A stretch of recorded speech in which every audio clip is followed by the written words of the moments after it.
Hello, guys. Hello. Hope everything with the sound is working properly. Muted myself. Way, good job, me. So I think there's already a bit of a delay on the video. As I was saying, it's like, as you can guess, this is not how we normally do things.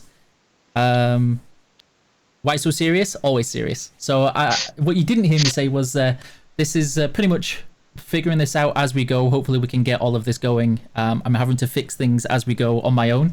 There's normally a group of 2 to 3 people doing this. I'm doing it from my home with one machine, one sound, and some Skype. And we all know how much I love Skype. How are you all doing? Why are you muted? I'm not muted now. It's, yeah.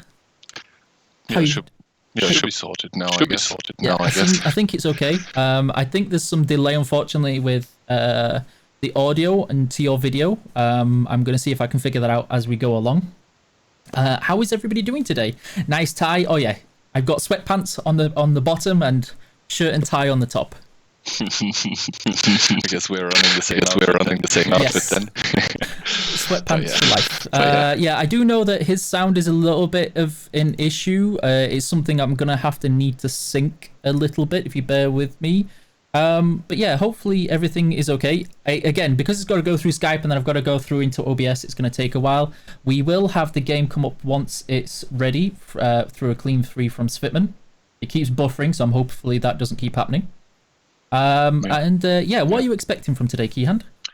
Yeah, today we're going to see the top active clans from both servers, judging by ELO or past one tournaments, battling it out in a best of 13. So from EU we have the Inbil guys, who are a Polish top clan and right now dominating mostly in advances and on the Clan Wars map. I think they've earned triple or quadruple the gold of the second clan on the world map right now. And for the Russians we have Oil, the clan known for pressing W and winning just because they're so good. The same Oil that just came off a show match against the top clan from NA, which is Mahu, which turned into somewhat of a meme festival because Oil was just so much better. I hope that's not going to be the case today. I hope we see some quite good games in between those two. I think the skill gap between them is closer than what we have seen. But yeah, right now, because the clans are from different servers, I cannot really judge on which level they are compared to one another right now because they haven't played each other yet. Yeah, okay. So, yes, guys, the sound is sorted again for the echo. I fixed that, which is good. And that was because I have to have Keyhand on 3 different sources through OBS. There was a bit of an echo. Hopefully that's fixed now. So who would you guess to win this? Are you going to go with the server bias of EU or play it safe? My heart says EU, but my head says probably RU. So yeah, if you wanted me to do a bet, then I would go for the Oil guys. But if you would ask me who I wanted to win, it would be the Invil guys because I actually know a lot of those people. Okay.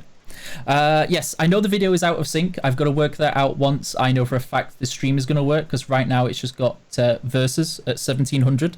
So it should be going now, but for some reason I just have a show match live stream.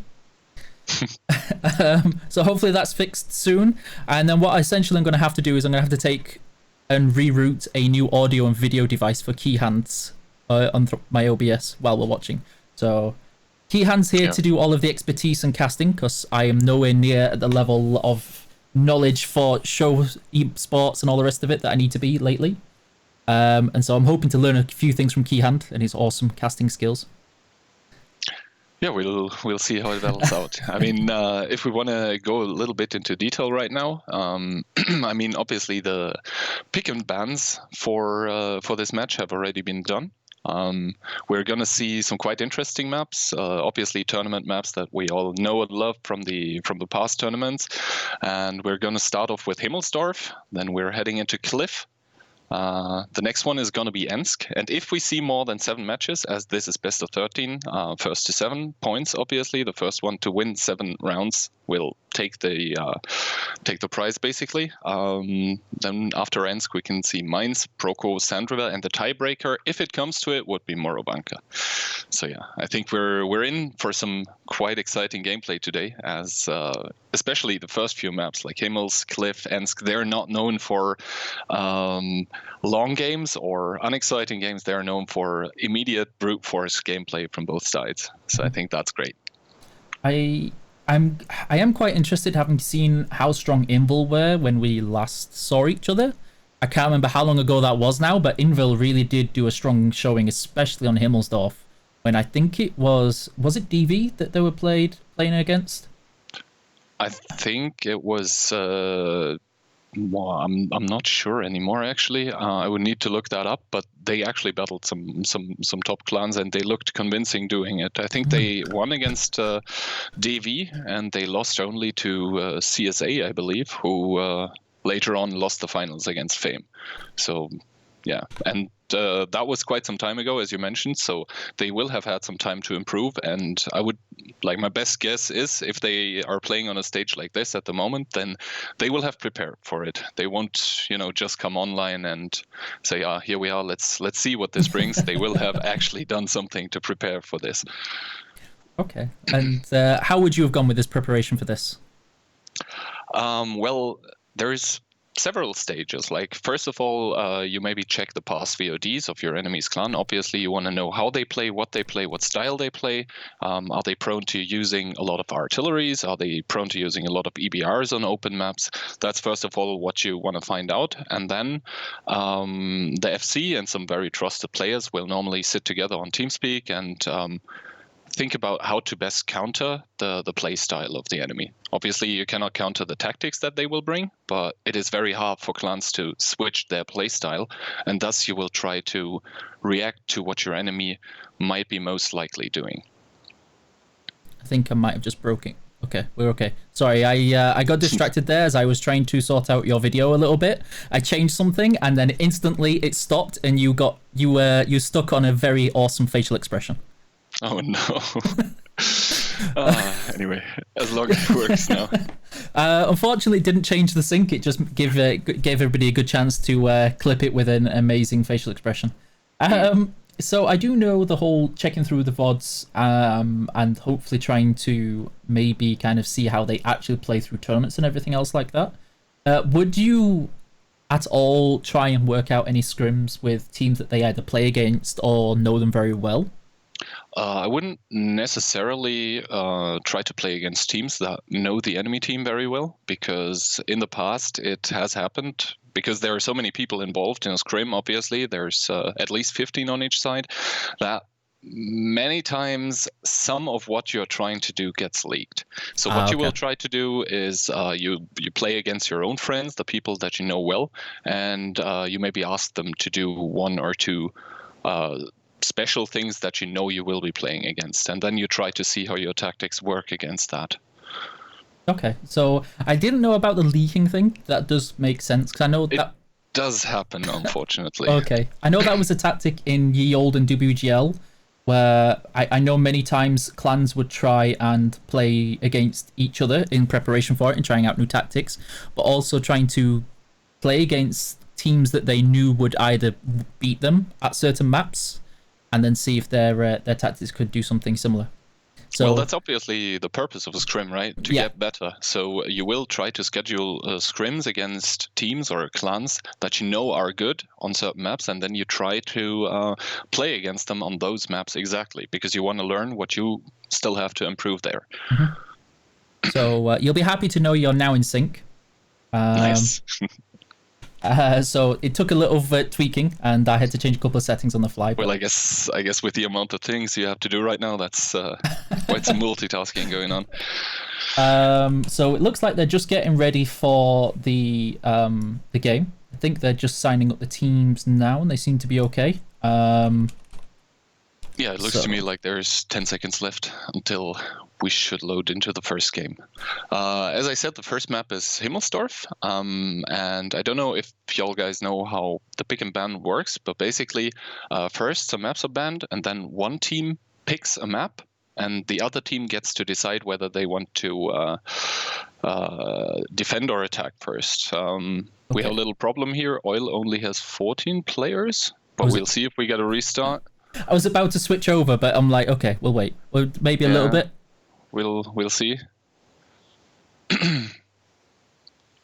And for those that are also curious why I keep looking to the side at a weird angle, I only have 2 monitors, and I've got to fit 3 chats and various other things on here. I'm trying to move it so I don't have to keep twisting my neck for Keyhand. So is this going to be a reset?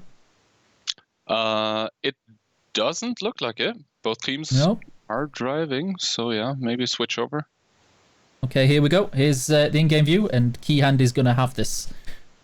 Yeah, obviously. As I said, Oil apparently with 1 player less. I don't know what happened there, but no restart happening. We can see the setups here. Obviously, there are some rules which you might not be aware of, which is no EBRs and no reward tanks. So that should make for some nice old school gameplay here. And yeah, Envil basically opting for some very, very standard stuff here, putting some tanks on the lower side and then basically taking the hill with everything else. Obviously, right now we have the POV of Envil. So they don't know what Oil is doing. Oil is doing basically the same almost. We saw that in the beginning. And immediately we can see both batchets meeting each other here. Camille wanting to hit the Batchet again, but getting punished by the SCB for it, and now he's in a heap of trouble as Near You can simply clip out on Camille, who tried to shoot one shot onto the STB. Off of this, Oil can basically take the hill for free, because if they get spotted, then they will get spotted late. So yeah, both teams... The Batchets are clipped out. That means both teams can now engage here. Around the hill, we can see both teams on the downside of the castle not really wanting to engage here yet. Invil with the better hull downs, in my opinion. But yeah, we can see the brute force of the heavy tanks trading frontally. Oil deciding now to push here, coming in with a big blob, but they're driving into a big crossfire here by Invil. They're bleeding heavily for this push, and now Yuzek in the back with the super conk. He can hold off the Batchet, while all the tanks from Oil on the hill basically get slaughtered for driving into those hull down heavies and getting clipped by the 50Bs.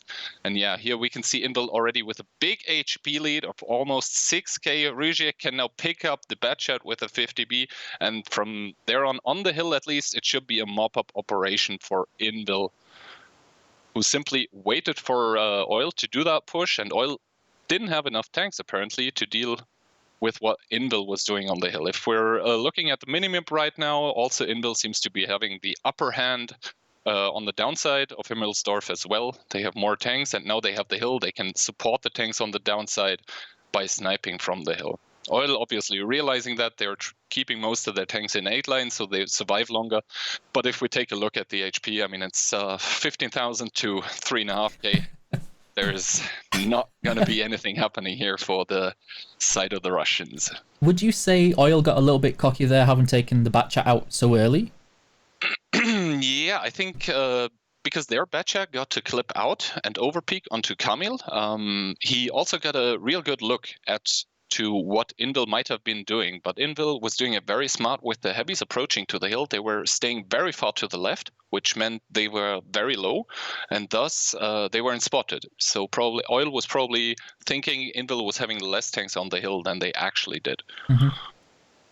I think that's what happened there. Also, maybe some tilt on the Oil side for only having 14 players. You always have to keep that in mind. I mean, it's less than 10% of your team missing, but it's a big psychological thing to have one player less. So I was surprised the Batchet, I don't know who it was in the end on the hill that was coming in for the crossfire at the end. He took quite a while to come in. Was he mostly just waiting to see if anybody was coming up at the back like the S-Conk, or...? You mean the S-Conk that was very late to come in, or the Batchet that was very late to come in? Well, first of all, the Batchet had already clipped out, and then he needs like 40 seconds to refill his clip, a little less. And also the problem is he had taken a lot of damage already. He was like 2-shot, 600 HP, something like that. And the Batchet obviously has awesome damage dealing potential, but when you're on 600 HP and you're in a French medium, then you won't survive long if the enemies start aiming at you. So yeah, I think he did the right thing there by waiting until all the enemy tanks were engaged. He didn't do any mistakes. The problem was the mistake to push by Oil. I think that call to push in there was bad. to say the least. And as we see, it didn't work out because they were driving into hull down heavies, and also I don't think Oil had seen the 250Bs, which then basically were able to free farm. So I've already got some people in chat asking about the colors. We can change nothing but the observer, guys. So any of the colors, anything you see on this game, we can't change anything, not even the minimap. We're getting this feed from somebody else, and then we are able to watch this. So I can ask him to maybe change it, but it will take like 10 minutes to change because obviously we're just watching a feed with 10 minutes of delay and also. You're watching this at the same time we are, so it will take a while to kick in. Please bear in mind, but yeah, this is a very different setup to how we would normally do this. So have some patience and some understanding, please. This is all kinds of different to how we would normally do this. So Inville's again showing really strong performance on Himmelsdorf. I know they were one tank up, but yeah, I don't know. They seem to know how that was going to play out and then execute it perfectly. Yeah, I mean, they did a fairly standard strat there, and it worked out perfectly because there was a misjudgment on the Oil side. Also, Inville was the defender, keep that in mind. So Oil was the one having to do something, and sometimes you just gamble, right? And I think that's what Oil was doing because they were down a tank immediately. You need to gamble, you need to make something happen immediately because in the long term, you're going to lose because you have less HP, less guns, all of that stuff.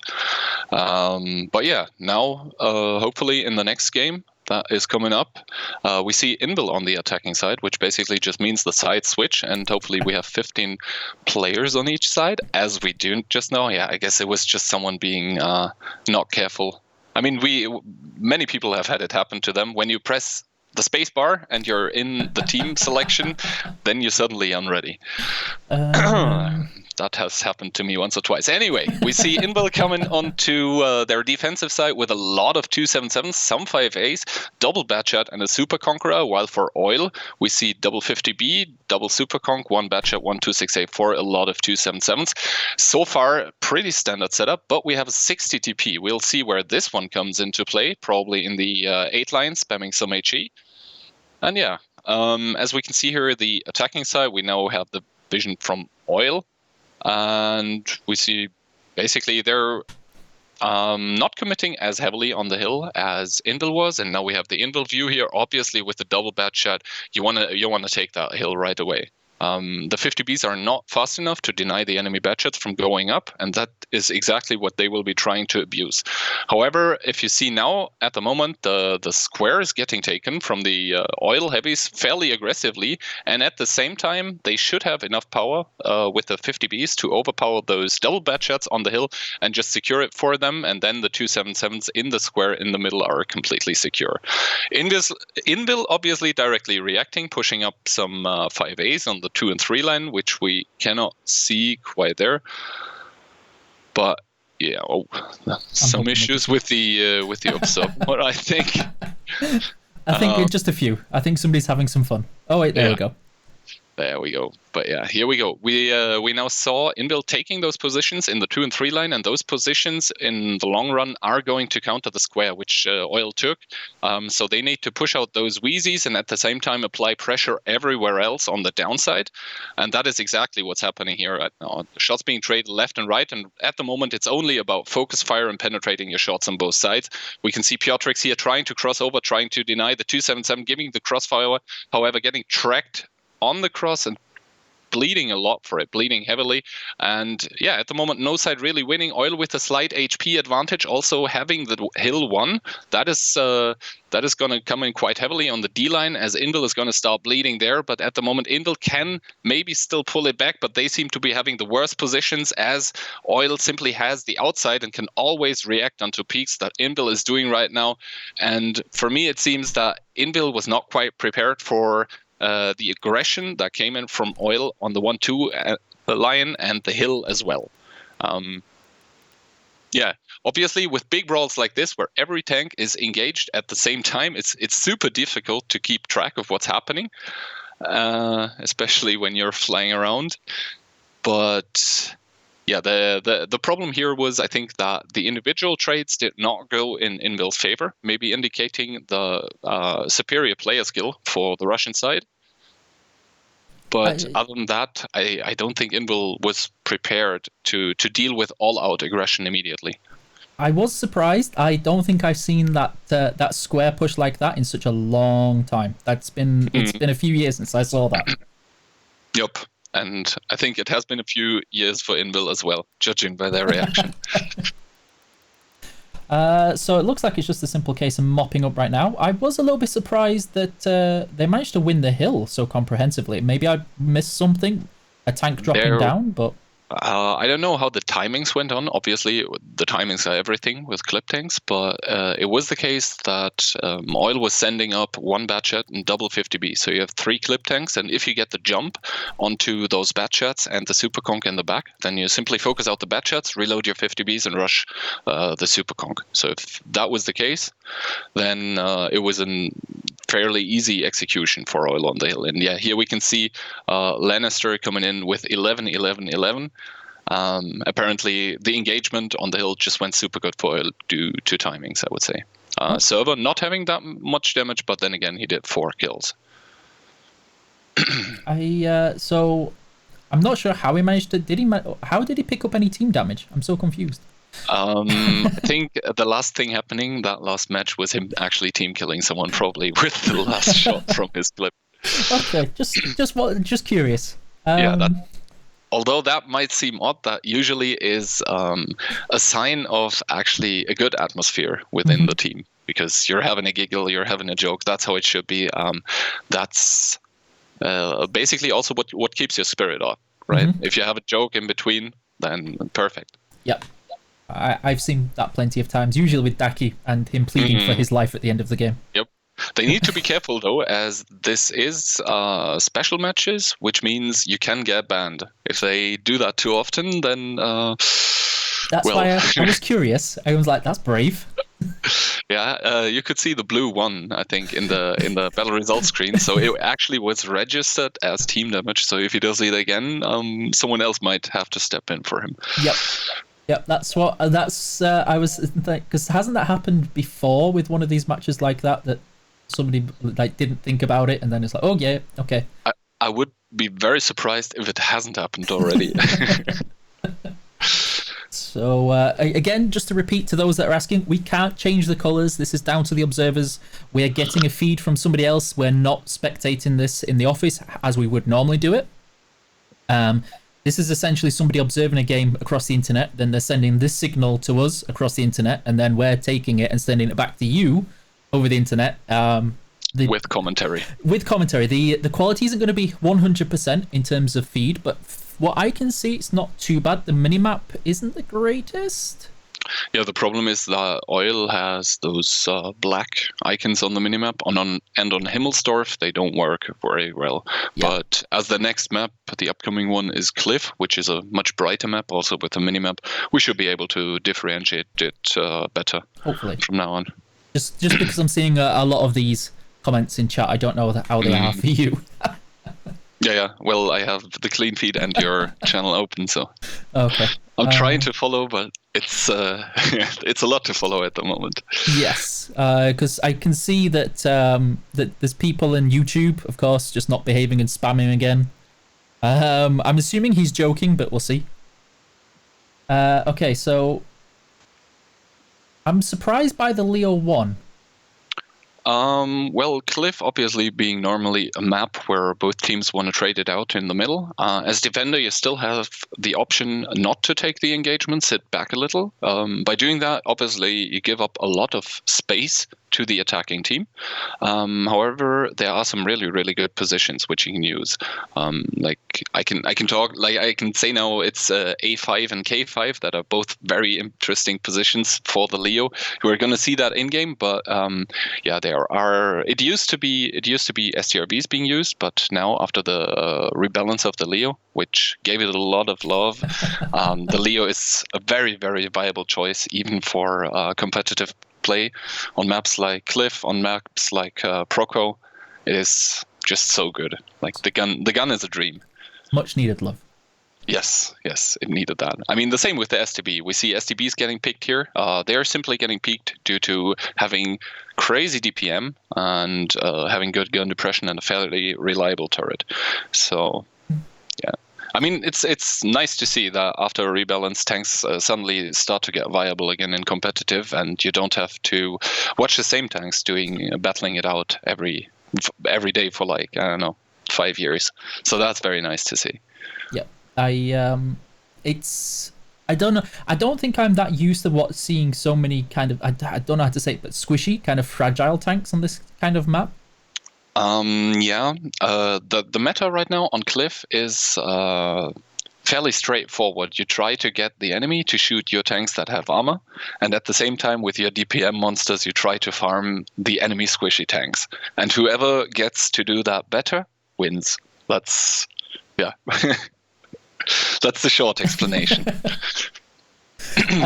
So somebody's saying, again, change the colors on the map. Again, we can't do that. That's down to the observer on there. Who are these guys? This is Invil from EU and Oil from CIS or RU.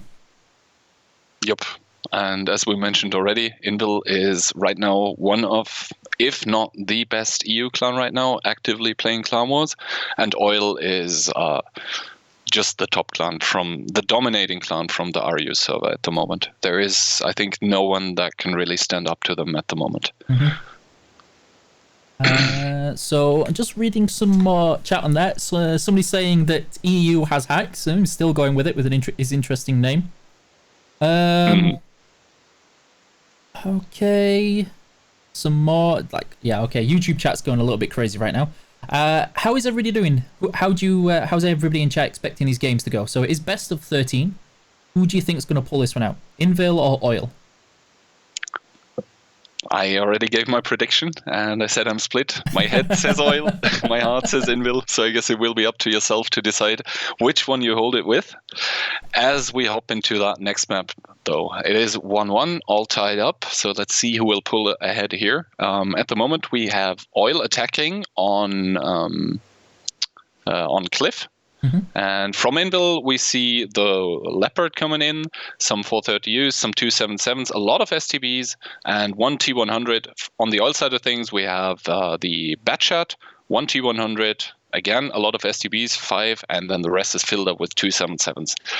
I would say the Oil setup is a little more brawly, while Invil will probably try to make the game a little longer, but we'll see how it plays out. Right now, we have the Invil view, that means the defending side, and we see Camille in the T100 immediately pulling ahead onto the ramp, trying to give the info when he arrives as to what Oil might be doing. And Invil is basically committing everything to the upside except the 430U, which is probably supposed to give info and do 1 or 2 shots of damage onto possible crossing tanks. So I'm kind of curious why. Is this just purely committing to control this middle area, or what they call the donut? Yes, Cliff is such a small map that controlling that middle is everything. Once you control it, you can shoot everywhere, and right now we can see both teams are committed heavily to that idea of controlling the middle. The brawl immediately starting, obviously Lucky with the STB a bit too far forwards, Ketsai as well. They're getting shot down from the STBs on the top side, and as well the fire line from Oil by the 277's brutal right now. They can just push over and enable their STBs on the ramp to dish out that DPM, that crazy DPM by the Japanese powerhouse, and just chew Invil apart. Invil simply not with the positions at the moment to retaliate. One shots dropping left and right, but at the moment Oil slightly ahead by 4k HP.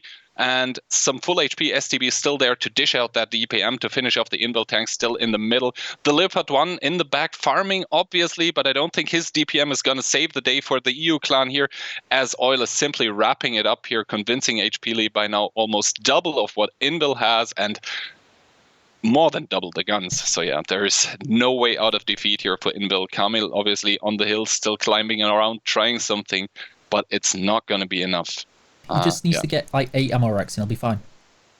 Yeah, I mean, the Leo has some nice module damage on his gun, but I don't think it's going to happen. Yeah, you see Piotrix here realizing it's lost for his team, doing the honorable thing, just standing out in the open as to not prolong the game anymore. And yeah.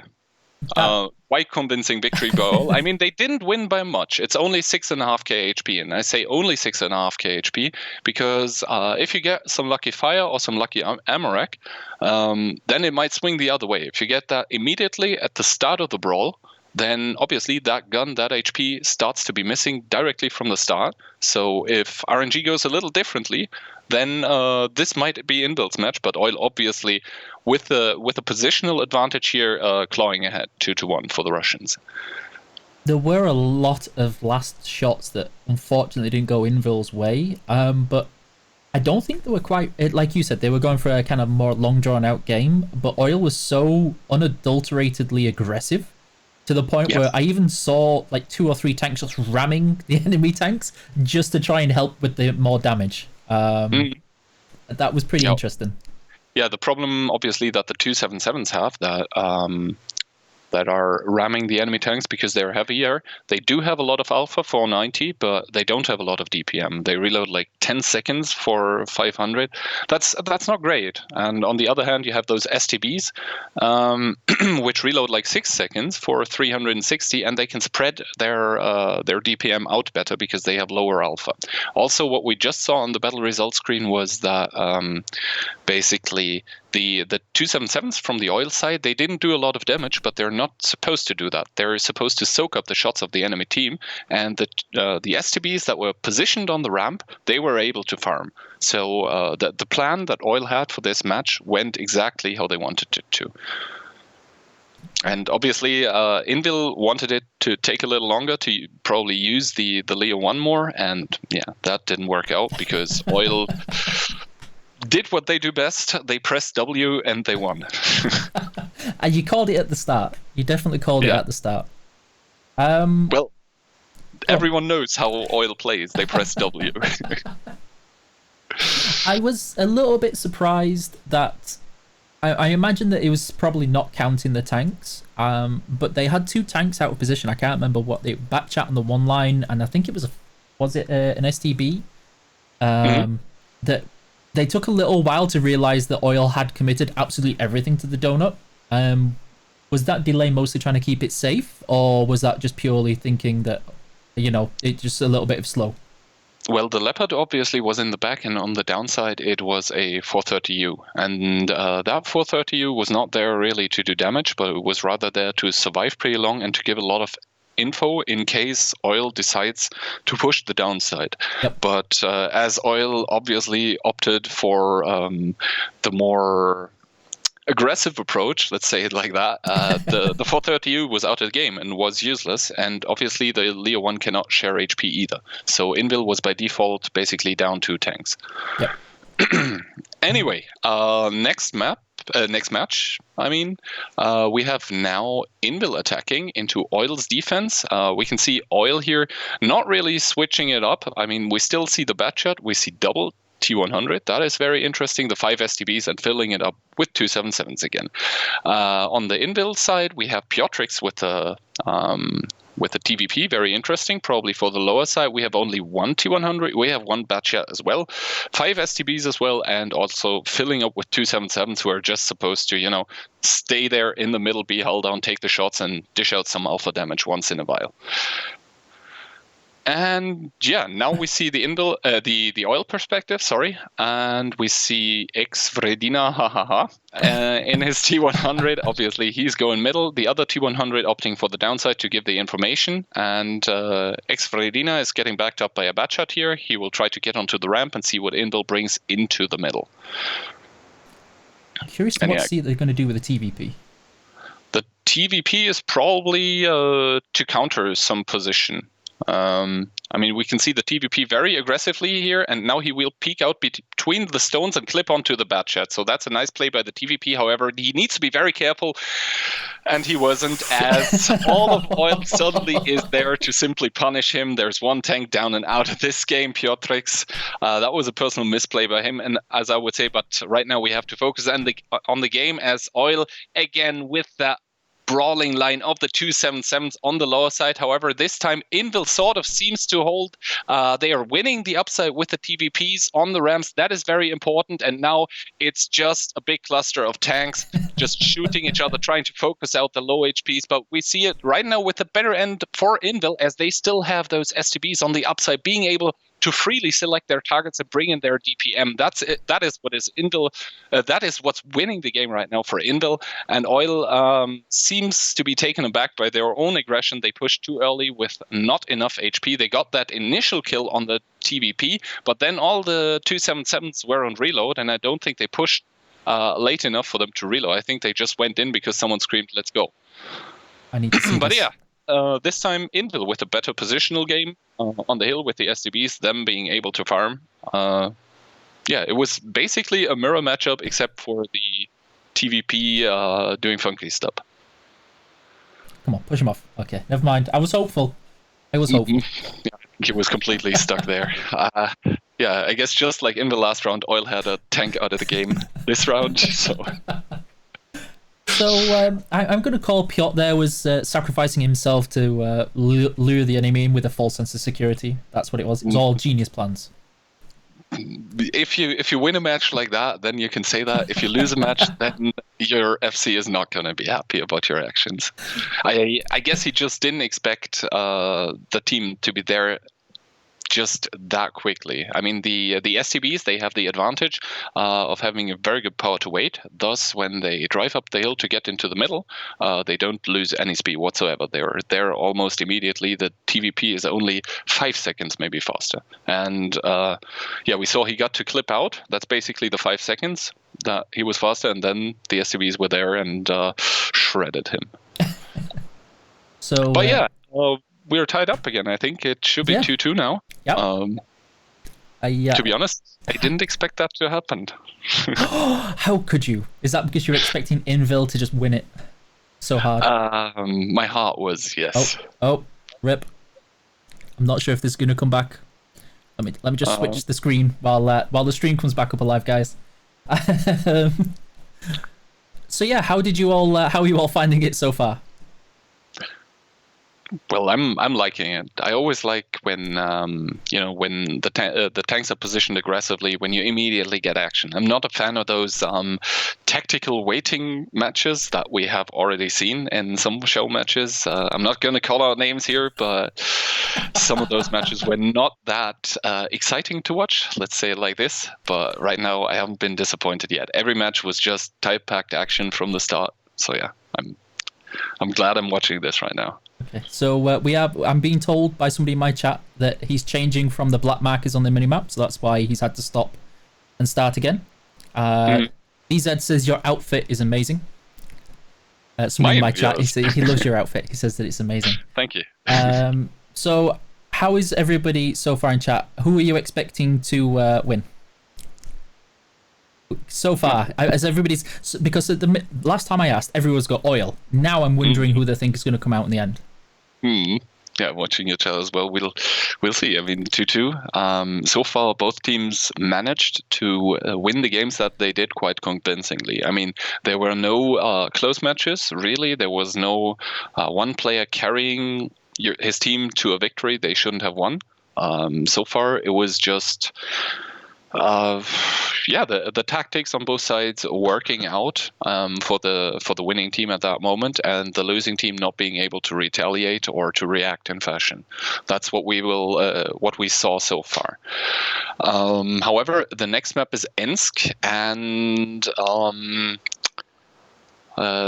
unconfirmed sources on my part say that the Russian teams on Ensk have always been very, very strong.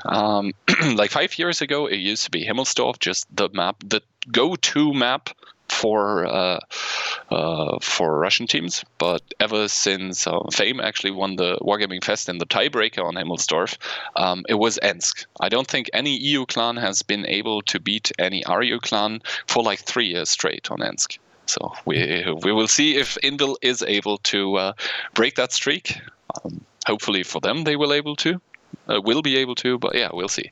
I did not know that, because I do remember Himmelsdorf was really, really strong until Fame figured it out, and that just like put a stop to all of it. But I didn't know about Ensk.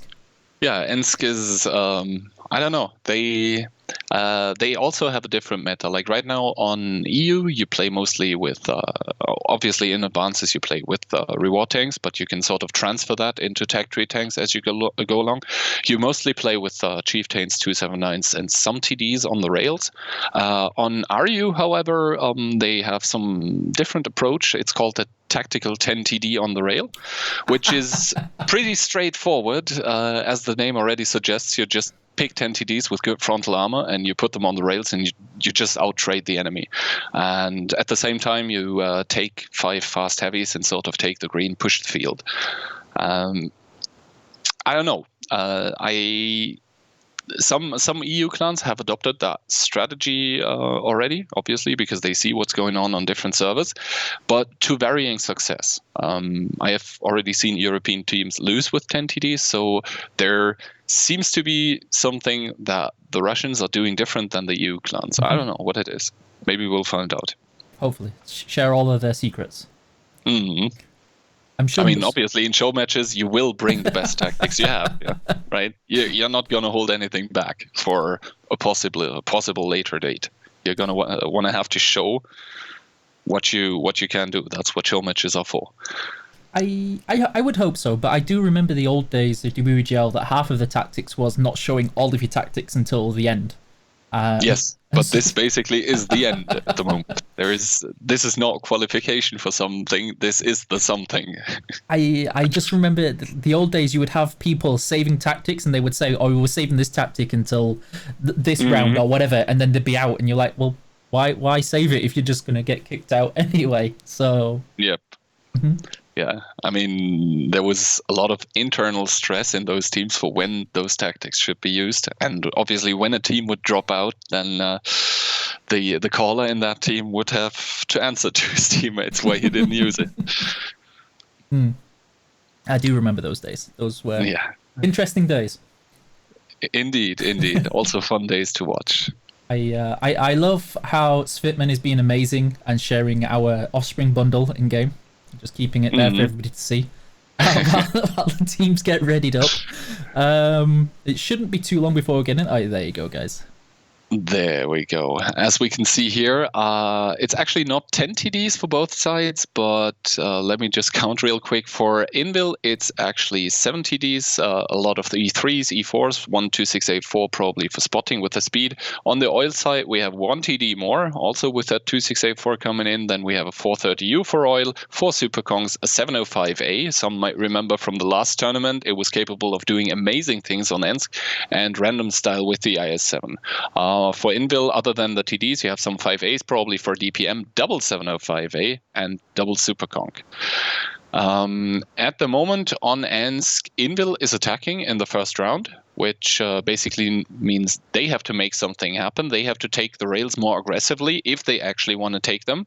And we can see Invil actually opting for most of their tanks going to rails / field, while Oil already very, very aggressively pushing forward with the 430U for the spots, pushing some 268s to the front. And what we're going to see now is just tier 10 TDs trading their 375 pen shots against each other. It's almost like a sumo fight. Yes, it is like a sumo fight. And we can see here now actually also some tanks, if they don't have 375 pen, they just switch to HE and try to HE the enemy out of it. Yeah, that's what happens on Ensk at the moment.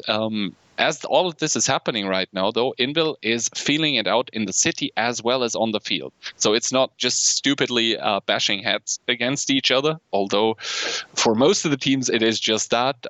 They're right now communicating quite heavily as to how far both teams are actually in the city and on the field. Because once you take the city, once you take the field, some of it you get cross shots onto those TDs. Kopiat getting blown up here even, and that's a problem. You see Gursky here right now from Invil. He's in a hold down position there, and he can farm the TDs from Oil in the side right now. Obviously, Oil cannot afford to lose free HP like that, so they need to make something happen now. They need to push him out. At the same time, there is one Super Conk from Oil in the city pushed up against 2 enemy tanks. He goes down. So right now, Invil knows they don't need to trade anymore on the rails because they are basically pincering from the field and from the city. It is now up to Oil to make something happen. Here we can see Near You with the 430U trying to do just that, but getting tracked by HE shells. And here we can see the pushed up tanks from Invil providing crossfire onto those E4s. Fairly successful, I would say, with those 705As. And at the same time, we can see in the city Camille and Blast with the 5A and the Superconk trying to pincer Oil in those windows, trying to get the positions to shut Oil out of this game. The HP is actually super close at the moment, not even 100 apart. And Oil realizing they need to make something happen because they are losing the cities. This is why they are pushing random style in the IS-7 up against Gursky in the 5A. The 5A with a slight advantage due to better DPM by Kopiat giving one in his Superconk. Actually, it was him who blew up someone. And now the problem for Invil in the middle right now is that they pushed up too far. They are getting crossfired because Oil has a lot of tanks there still. They need to make something happen in the city. They need to win it faster than they are doing it right now because their tanks on the rail are dying. Another big HE shot there on Near You, but I think he should be able to pick up Rexa there. He should have the better reload. He actually misses one. And right now, this game is starting to turn into Oil's favor at the moment. Invil with a slight overextension on the rails, it seems like. And also it seems like Uzek is having to win the game on the field that the 5A wasn't able to against the IS-7. But there is Dilma with the Super Conk just backstabbing him and enabling the field to be won for Oil. Here we can see now Invil all out of steam. They don't have the HP anymore to push into that defense of Oil. And if nothing happens, then this seems to be another end win for the Russian teams. It was close. I was very surprised. Super close, but right now Invil, I mean, they're behind. They just have less guns, and they're just getting picked apart one by one now. It was super close, though. I'm curious to what I couldn't quite see the exact moment. Apart from, as you mentioned, that they pushed in and started getting into a crossfire. I couldn't see the moment where it very quickly just turned. Invil seemed to have it, and then all of a sudden it just switched. Yeah, Invil was doing that aggressive push, but I think they just went 10 meters too far. That was the problem, because if you go too far, then you don't have 2 or 3 lines of rails anymore to cover you, and then actually the enemy can start shooting you under the rails with HE, and obviously that 150 caliber plus HE always does damage. It always tracks you, and sometimes it even sets you on fire. It's a bit of love. That's all it is. Yeah. Highly expressive rounds. I think Invil had a very good start to this game. They took good positions initially. They even forced Oil into some rather unfortunate counterplays in the city even. But at the end, Oil had kept enough tanks on the rail to establish crossfire on those pushed-up tanks, and that is what lost Invil the game, because they have pushed up with 268-4s and 705As, and those tanks, once they fire, they are on such a long reload that people like 430U can just put in 2 or even 3 shots.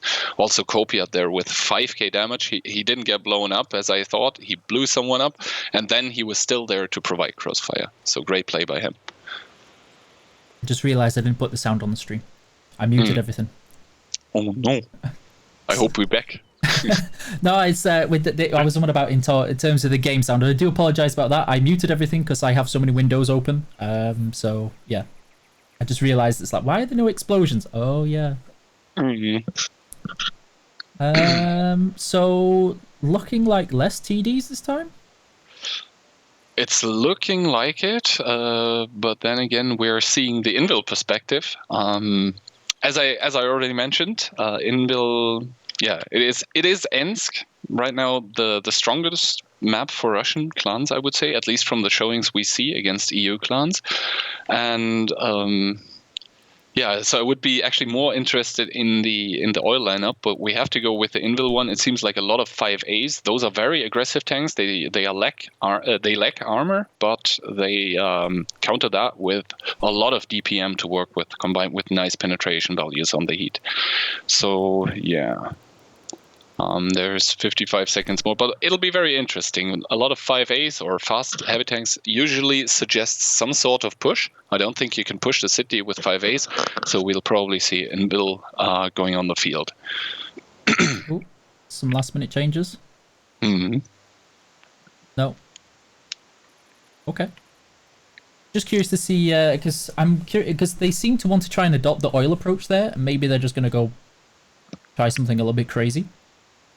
We'll see. I think they are realizing, or what they probably realized before the match. You're not going to change your tactics in the match itself. You're going to have your tactics, and you're going to go with them, because any change you might want to do with them to react, if that change doesn't work, you're going to hate on yourself after. So most of the time, you just take that tactic, you're prepared, and you go with it.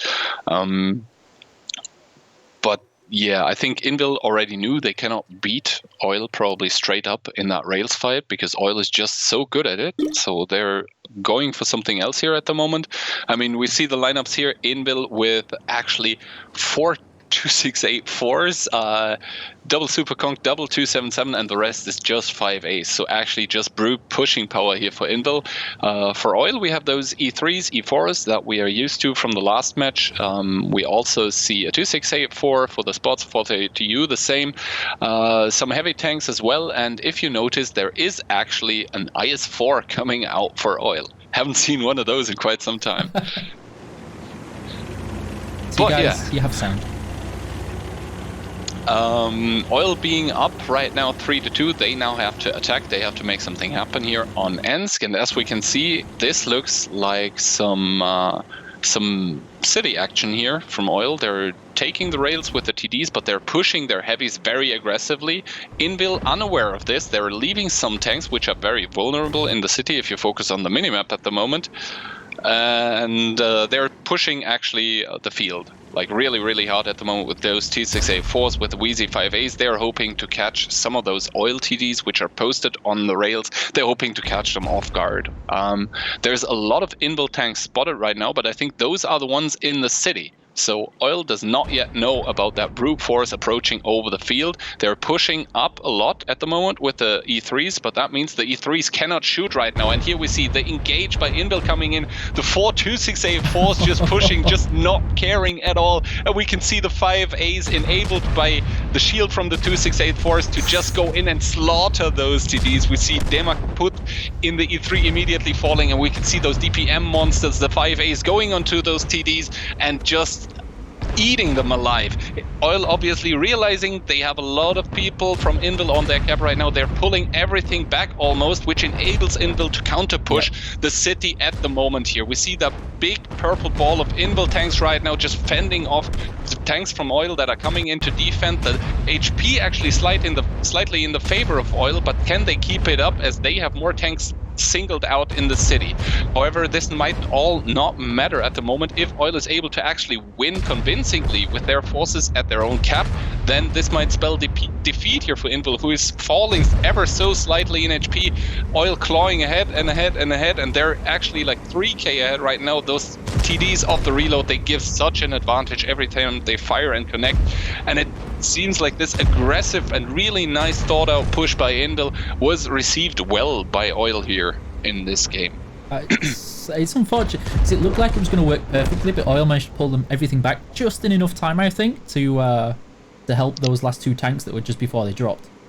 Yeah, I think that engagement at the cap from Oil, it was a matter of seconds whether it was won or lost. If they had turned back 10 seconds later, then they would have completely gotten demolished on the cross back to their own cap. But I think the Oil caller, whoever it is, he did a tremendous job at deciding exactly how many tanks need to turn back and how many need to be there to just not get over pushed in the city.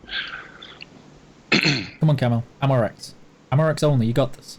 Yeah, Camille, He's putting all his Pro League experience into that one probably, but it's just not enough as some of the oil guys. They do have that experience as well. Mm-hmm. Like people like near you, aggressive. We've known those tanks for quite some those names for quite some time. So there you can see that 10TD rail line, as you call it, definitely showing its effectiveness there. Yes. Russian clans on Ensk once again seemingly unbeatable. The streak goes on. You just have to say it like that. This also means that I think we are at a 4-2 at the moment. Yep. So convincing wins on Ensk for oil. I think they're ahead and they deserve it at the moment. What they showed was very good on Ensk. Also, what you have to keep in mind, that tactic that Invil just did was a style of tactic that many Polish clans are known for. It's called the blind push. Some call it the YOLO. It's basically an alt-in tactic, right? Yep.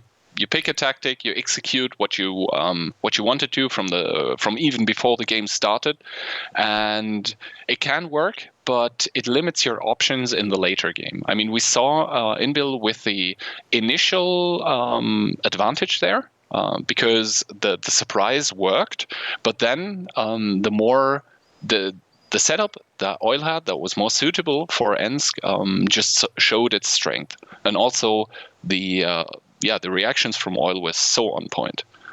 I was very surprised because I thought, maybe they're reacting a little bit too fast, but they timed it just perfect. I think the only thing that I could see there is maybe if Invil had pushed a little bit faster, but I know for a fact they couldn't do that because they can't be sure, what's exactly happening. I think they were probably like on the field. Invil was probably even sitting on their W keys. That's how.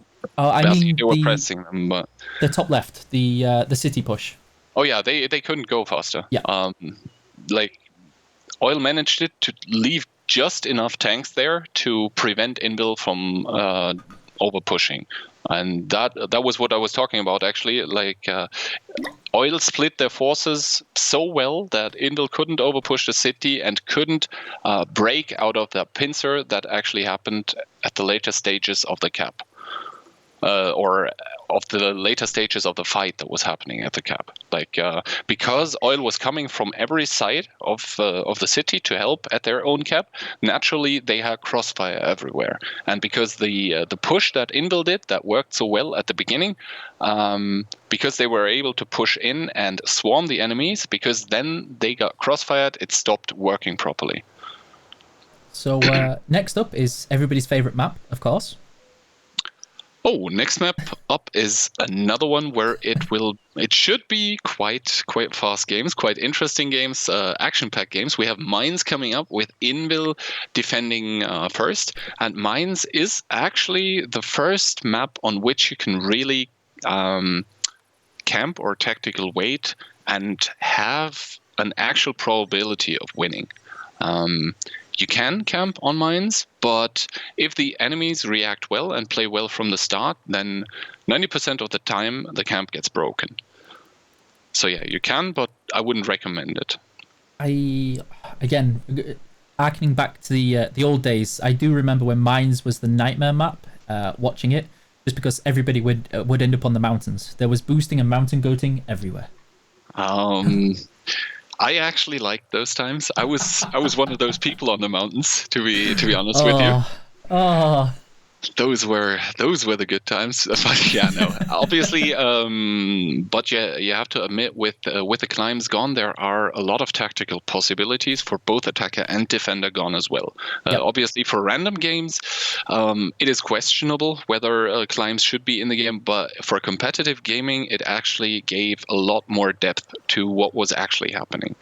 Obviously, with that gone, and with tanks evolving over time, the tank picks evolving over time, there is a lot more brute force involved nowadays. Most clans will try to contest the hill one way or another, which immediately spells a big brawl there when people are trying to take cover behind the stones while at the same time supporting their own mediums who try to take the hill, stuff like that. And obviously the enemy team, the mediums going on the hill, they will want to shoot back and they will want to go up fairly unscathed. Most of the times on mines you have a fairly immediate engagement, but once clans decide to take a more passive approach, it might spell out longer games, but at the same time, those games are not less interesting because you get to see a lot of the positional playstyle that you used to have in the WGL, where you do one step after the other, you take one position after the other, and then when you think you have the right tanks in the right positions, then it suddenly explodes into action, and they do an execute, and then you will probably see the game calm down again. All of that obviously only if one of the teams decide to hang back. If both teams decide to go hill and brawl it out and duke it out, then we're in for an action-packed game. Yeah, I do remember those old days. Not all of them were that fun to watch, but I do remember such as the KV5 hill games. Those were interesting moments. It starts to get interesting when the KV5 starts going down from the hill and picks up speed. Yeah. Yeah, I remember it's like, that's not going to work, and then just watching a whole team of KV5 just run down the hill all at once, and then you just saw the panic in the enemy team tanks. Yeah, it's like a pack of elephants. You can't stop it. Anyway, as we're hopping into mines, we see actually Oil attacking here, with a 113, double 50B, 3 IS7s for the hull down stuff, a lot of 277s and double 5A. For Invil, we actually see a more squishy lineup, double T100, 1 TVP, 1 STB, double Batchat even, a lot of 5As and 3 Super Kongs. Now with the Batchats, the interesting thing is they can mount more than one gun. They can mount the top gun, which takes 37 seconds to reload, or they can mount the second gun. It has a choice of 3, where you actually reload faster and you still have almost the same damage in your clip. We'll see what Invil went for. Obviously, Invil will get the hill immediately with the double light and double Batchat and the TVP to cover. The problem is, if they have too light of a setup, then Oil will just do what they do best and press W. We can see here both T100s immediately taking the hill, and Oil coming here immediately on the 4 line with some hull down heavies, 277s going into the hull down. We see just Oil coming here, pushing every tank they have into the middle. They're directly getting the crossfire onto Invil. The Invil T100s do not have the DPM or any amount of firepower to really help against those heavy tanks from Oil that are just over pushing right now. They're pressing W, they're penetrating their shots. This is how you win games on mines against a team that has not picked a heavy enough setup. We can see the Super Kongs in the back from Invil still trying to do some damage, but I think it is too little too late, as Invil is already down 6k HP, and they're lacking the firepower because they still have Batchats which need to reload, T100s which don't have DPM anything. Oil just over pushing here. They're taking out those last remaining heavies from Invil, and what to say? I mean, so my chuckle there, I don't know if you saw it, but anybody that was looking there, I just watched the 50B that is currently down there. Essentially just spent that whole time trying to ram the Batchat and chased him the whole way until eventually tracked him and rammed him in the end in the reload. I was very single-minded focused there. It was very chuckle-worthy. 2 reloading French tanks. Just watch, it's like, I'm going to ram you, and it's like, no, and then it happened in the end, but it was just hilarious to watch. Yeah, I mean, we see Kamil again trying to win the game for his team with his Pro League experience, picking up some probably. Yeah, there we go. And now it's only a 1 against 6, so the chances have slightly evened out, but there we go, all stale with the 277. Making no mistake, picking up Kamil, what a gamer. But this was one, I would say, almost by default for Oil because of just how light the setup by Invil was. They picked double T100, which immediately puts you down almost 2 combat tanks. Then they picked the double Batchat, which also, once it's clipped out and the gun isn't that great, it also doesn't help in the infight. And if you do that, you run the risk of falling into the trap that you're setting yourself. that the enemy just picks pure combat tanks, pure power, and they just overpush. And that's just what happened. So it looks like a couple of the 5As there got wiped out very quickly. I when think you mentioned the hold down. Those were probably the 5As that went to the stone in the middle at the approach to the hill, and those were the ones that got focused out immediately.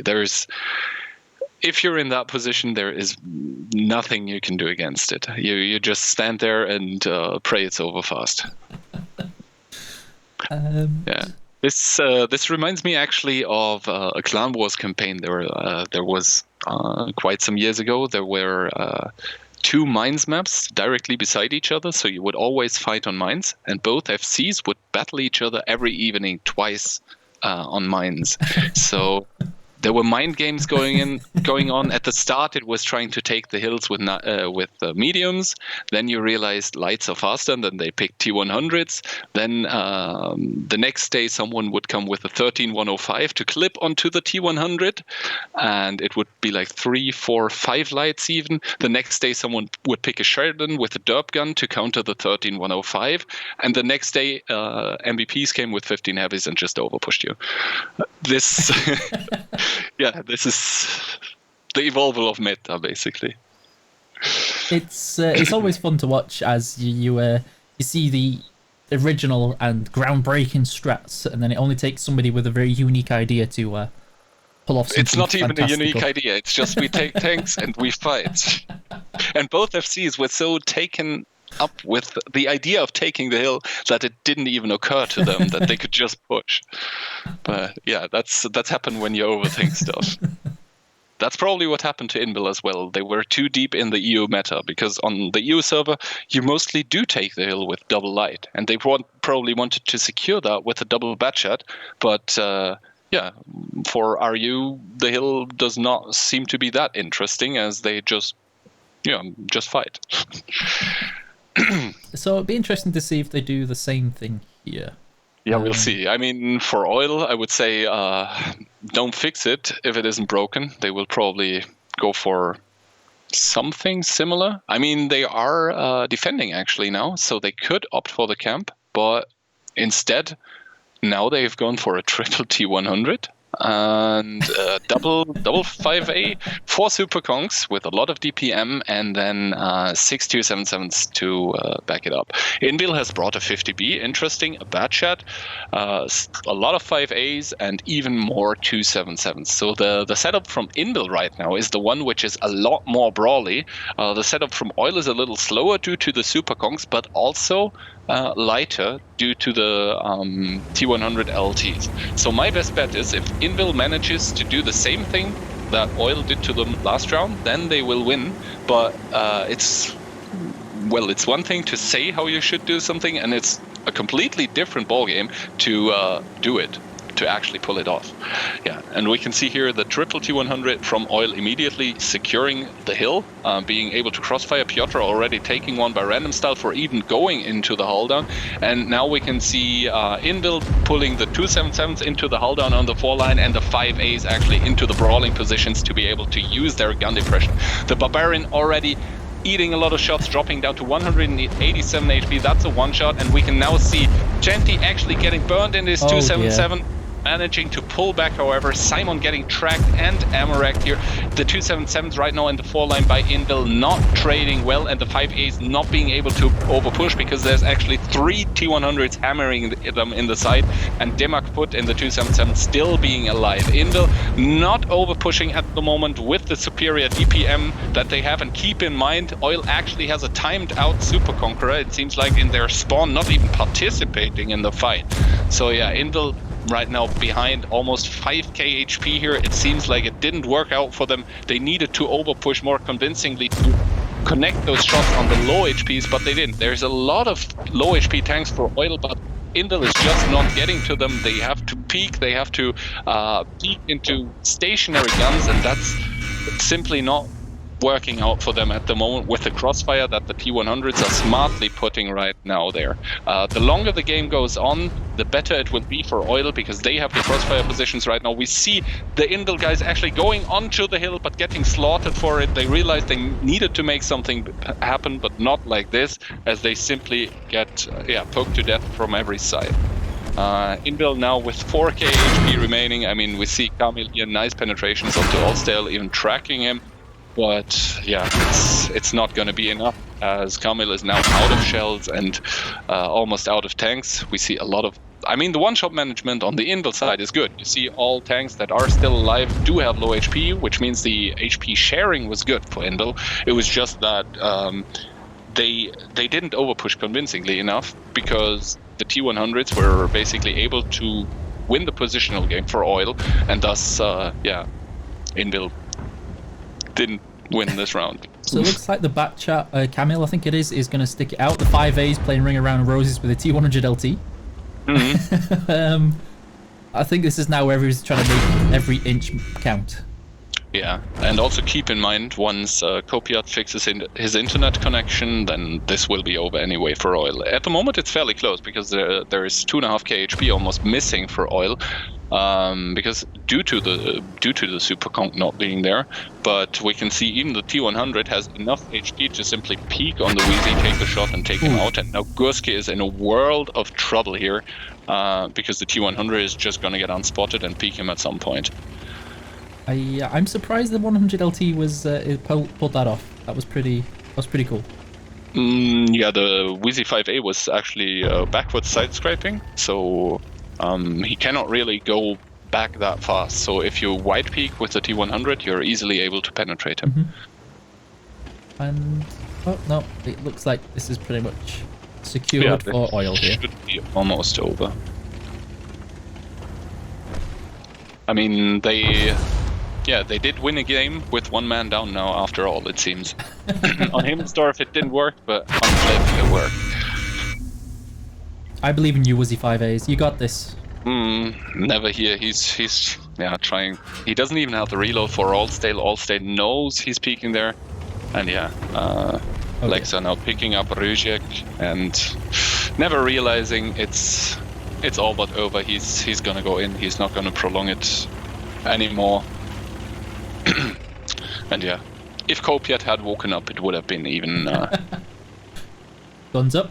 Yeah. I mean, this was the first fairly close game, but there was one tank AFK, so what do you say, right? Clearly need more 100 LTs. It looked like, I can't remember who it was, but one of them put in some serious work in that game. Yeah. The thing is, if you have T100s on the hill, and if you don't overpush, the thing is, if you overpush, you're making the game fast. And the T100 does have a lot of speed, and you can bounce some shots, but what it doesn't have is DPM, what you need in a shootout. That's what you need to make happen. If you overpush, you need to make you do make the shootout happen, and then you negate the positions that the T100s have, because you simply don't care about them. What Invil did here is they wanted to do a positional hull-down trading game, but the T100 gave the advantage to Oil by having those cross shots always. They can always peek, do a shot, retreat, and they can always choose not to peek also. So there are so many more angles for the Indel guys to be aware of and to be pre-aiming, that there is always going to be possibilities for the Oil guys to get free damage in. And once the free damage starts to happen, that's when you start losing those positional games. So here is where, if I'm not mistaken with my math, hopefully not, Oil should be on the cusp of winning this. Yes, so Oil is on match point now. The first two maps getting split, but now Oil actually convincingly winning the last two maps. 4 points in a row here. I'm not even sure if it's maybe 5. If it was 2-1 for him. No, it wasn't. So it's 4 points in a row. Oil 6-2 now in the lead. And match point, as this is a best of 13. However, we are for sure going to see at least one game on one more map, which is going to be Prokhorovka, where Invil is defending. And This opens up possibilities for Inbil, obviously, because Prokhorovka is one of those maps where you can play very passively, but you can also play very proactively, and you don't give it away by the tanks that you pick.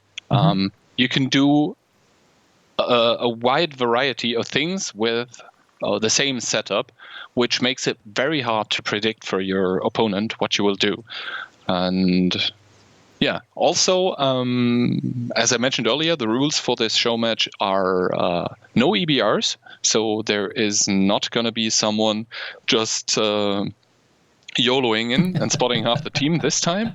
It's going to be limited to T100s, and those T100s, despite having more armor, obviously, they can be tracked, and it is a lot easier to aim at them, as probably everyone knows by personal experience. Don't know what you're talking about. People are asking me what the score is. It's on the screen, and then somebody has asked who to, also on the screen. It's on the left-hand side. You can see it right there. So if you just keep an eye out on the scores there, it tells you everything you need to know. Yeah. Or what you also need to know, Oil is on match point with 6-2. Because with the 0.7, they would win, which puts a lot of pressure, obviously, on Inbil. I mean, you don't need to say that. If they lose one more game, then it's all over. And RU will have won another show match against EU, which hopefully at least doesn't happen too early. You need to cheer for them, Keyhand. You need to.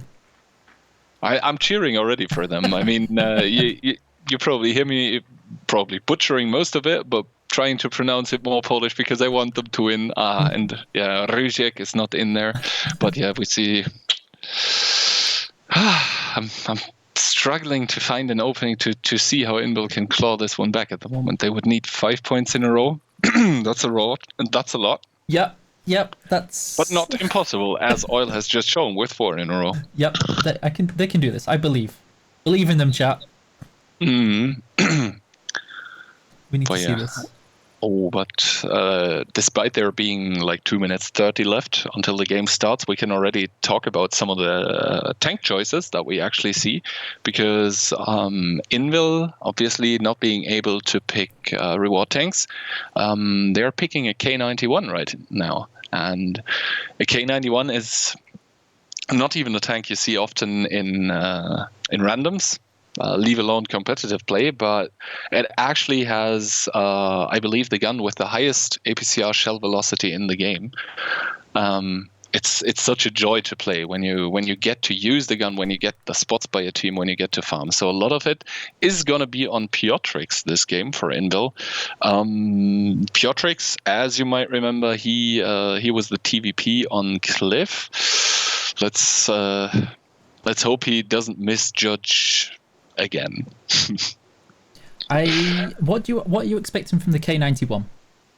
The K91 will be sort of a more mobile STRV. I'm not entirely sure why you would pick K91 over the Leo one, because the Leo one obviously packs a harder punch with 100 alpha more.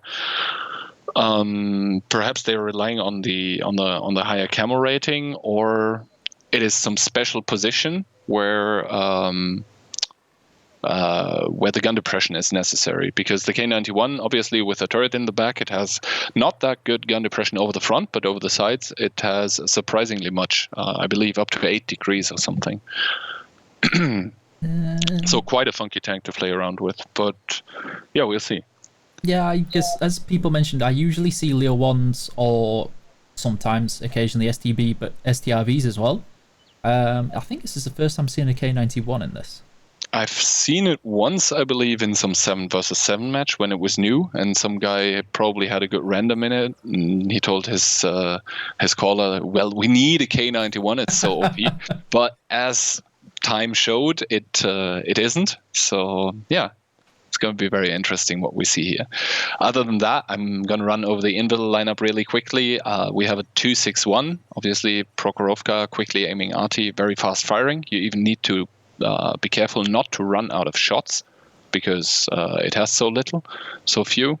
And then we have 4 140s, a super conch, some 5As. So, and an IS7, and obviously some T100s to provide the spots. So all in all, on the defensive side from Invil, this looks like a fairly laid-back approach, while on the oil side, we do have an STRV and only one T100 for the spots. We have 4 STBs, double 2684, and a lot of 277s, and to top it off, an IS7. So while Invil probably wants to play a drawn-out passive game, Oil is looking pretty aggressive this game. The 2684s, they either push down 1-2 or they push down somewhere else. That's just what they are for. They are to push and take the shots for the remainder of the team so that they can play with the DPM and get to where they need to be unscathed. We see Oil right now here with the T100 doing the mid spot. There's going to be no subtlety with bushes here, probably later. The STB is going to the middle, and the IS7 as well for Oil. Everybody else is going 1-2. The T100 denying Call Me Piotr immediately here. The STBs being that fast that they can even shave off like over half his HP just because they're so fast. However, now we see the 5As from Invil. They actually didn't go to somewhere else than middle as well. They're overpeaking actually right now. I think that was a fail call to overpeak there. I mean, they get the one tank from Oil here, but they paid a lot of HP for that. And now we can see the 140s coming in from Invil here as well. They are trying to take the map control.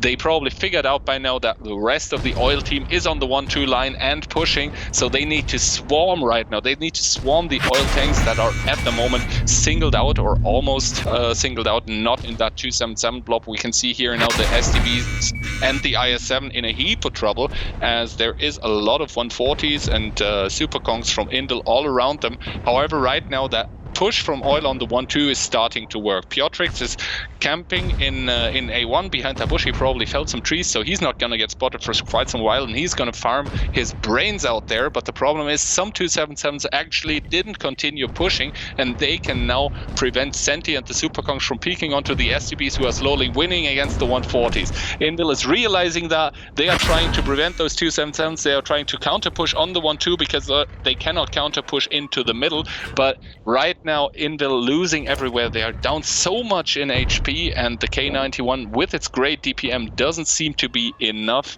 to completely destroy Oil in that 1-2 line here. That overpeak at the very beginning definitely, because the 268 V4 stopped, we're just able to just hammer everything. Yeah, actually the 268-4s didn't even push. They stayed in the back, and wow. Yeah, I mean, it's a TD after all. Yeah. But yeah, as we see here, Oil pretty convincingly in the end winning this game. Invil trying out with the aggression again, despite having a rather passive lineup. But it's not working out. It's not going to win them the game, and thus I think I can fairly safely congratulate Oil for winning the show match, as crazy is the last one in his arty there to be found by the Oil guys. I think maybe they overpeaked thinking they were going to be hyper-aggressively pushing the 1-2 line, but just a little bit too fast, and the 268 V4s thought, okay, thank you very much, I'm going to stop here and farm you then. It was just catching. Thank you for the free damage. Yeah. And that was some serious farming going on there. Yes, indeed. Also, you have to keep in mind there was an STRV from Oil posted as well, who was probably just, every 5 seconds spam 390. But yeah, Oil actually, after the first 2 maps, I didn't think it would go this fast. But yeah, Oil won their match point. They converted it. Congratulations from my side to winning the show match for the Dawn of Industry campaign tournament.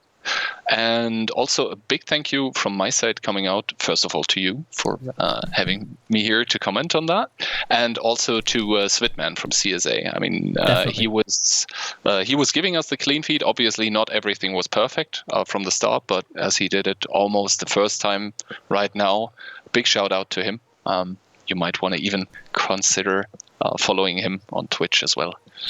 Maybe that's who we raid next if he's still streaming at the end of this. So I'm going to see what he's up to after this. But as you can see from that game, the K91, people are asking why this one. I mean, it definitely seemed to do its job in that game for Invil. It was doing its job, but I think it would have needed 3 K91s there in that position to change anything. And then obviously, if you have 3 tanks, they're missing somewhere else. You can see again those TDs definitely getting that free farm from the overpeak, and there it is, guys. So there is the oil victory for the show match. Unfortunately, maybe next time, maybe when Keyhand has got this, he can carry EU to victory. I want to thank you all. I know that was fairly short in terms of how everything was. Wasn't as smooth as we'd normally like it, but this is the first time that we're doing everything from home and remote. Like, absolutely everything is done remotely here for the first time ever in the way we've set it up. And everything you're seeing right now is done from everybody's home. So I want to thank Keyhand very much for participating, getting all dressed up and looking so swanky. At least on the top part. At least on the top part with your board shorts and sandals on the bottom half. You're fine. If it even was sandals. But yeah, thanks for having me. But I think the action isn't over right now. So this was only the first part of the event. I think there's more to come. That was just the 15v15 part. Yep. So we do have some 1v1s for a little bit of fun going on there. We've got Svitman still going, but I'm going to actually type in his stream name in chat so you can all go there and hit follow, hit like, and everything else. They're just setting this up while they get it all changed. We're about to see how these 1v1s go. So we did have we had a variety of 1v1 scenarios. I don't have my laptop with me because I just don't have space to do this. But CIS, are you winning another show match? How dare they? Well, I mean, that's what you get for being good, right? You get to win. Ban them all. It's fine. That's how you fix it. No, I'm definitely dressed all the way, top to bottom. I'm even wearing shoes. So yeah, we're about to see a whole lot of spectators. I can switch back into in-game now that nothing funky's going on. Should I click the right one? Yeah, I mean, right now you have the 2 teams, and there's gonna be 1v1s, and obviously in training rooms you can actually spectate what your teammate is actually aiming at. So they're all gonna be there and probably gonna critically comment on what will be played by the people. But yeah, it will actually be quite some interesting one. Will be quite some interesting 1v1s. I hope I didn't butcher that. We have stuff like IS-7 AP only mouse on Malinovka, Batchat on Cliff, IS-4 with the stock gun with the 390 Alpha gun.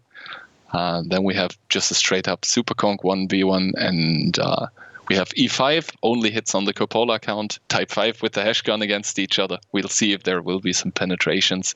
Funky stuff. Yeah, I'm not sure how this is going to go. I've been in situations like this where people are spectating and watching every move, and the amount of abuse and banter that you get just for doing simple things like not pressing a single button is hilarious. Well, I hope for the players themselves that they mute themselves for the time of their own 1v1. Because I know from personal experience, having banter during that can A, get you tilted fairly easily, and B, it is super distracting. Yep. I know that's how it normally goes with all of the memes that come on over voice comms all of a sudden. Curious to see. Well, I'm not sure why this is taking quite as long. I think everybody's just getting ready into a spectator. All right, there we go. Yeah, I think they're just distributing those spectators. You would love to hear the voice comms. I would love to, but I don't have enough confidence in PG-13 voice comms to try and figure that out.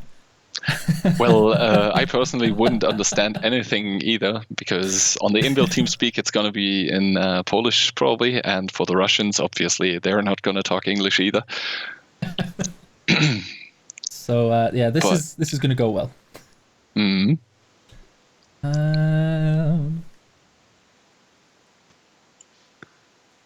think it looks like everybody's about ready. Yep. What do you think is going to win this one? There are easier questions that you have asked me today. Obviously, the 1v1s are very prone to RNG. If someone gets some nice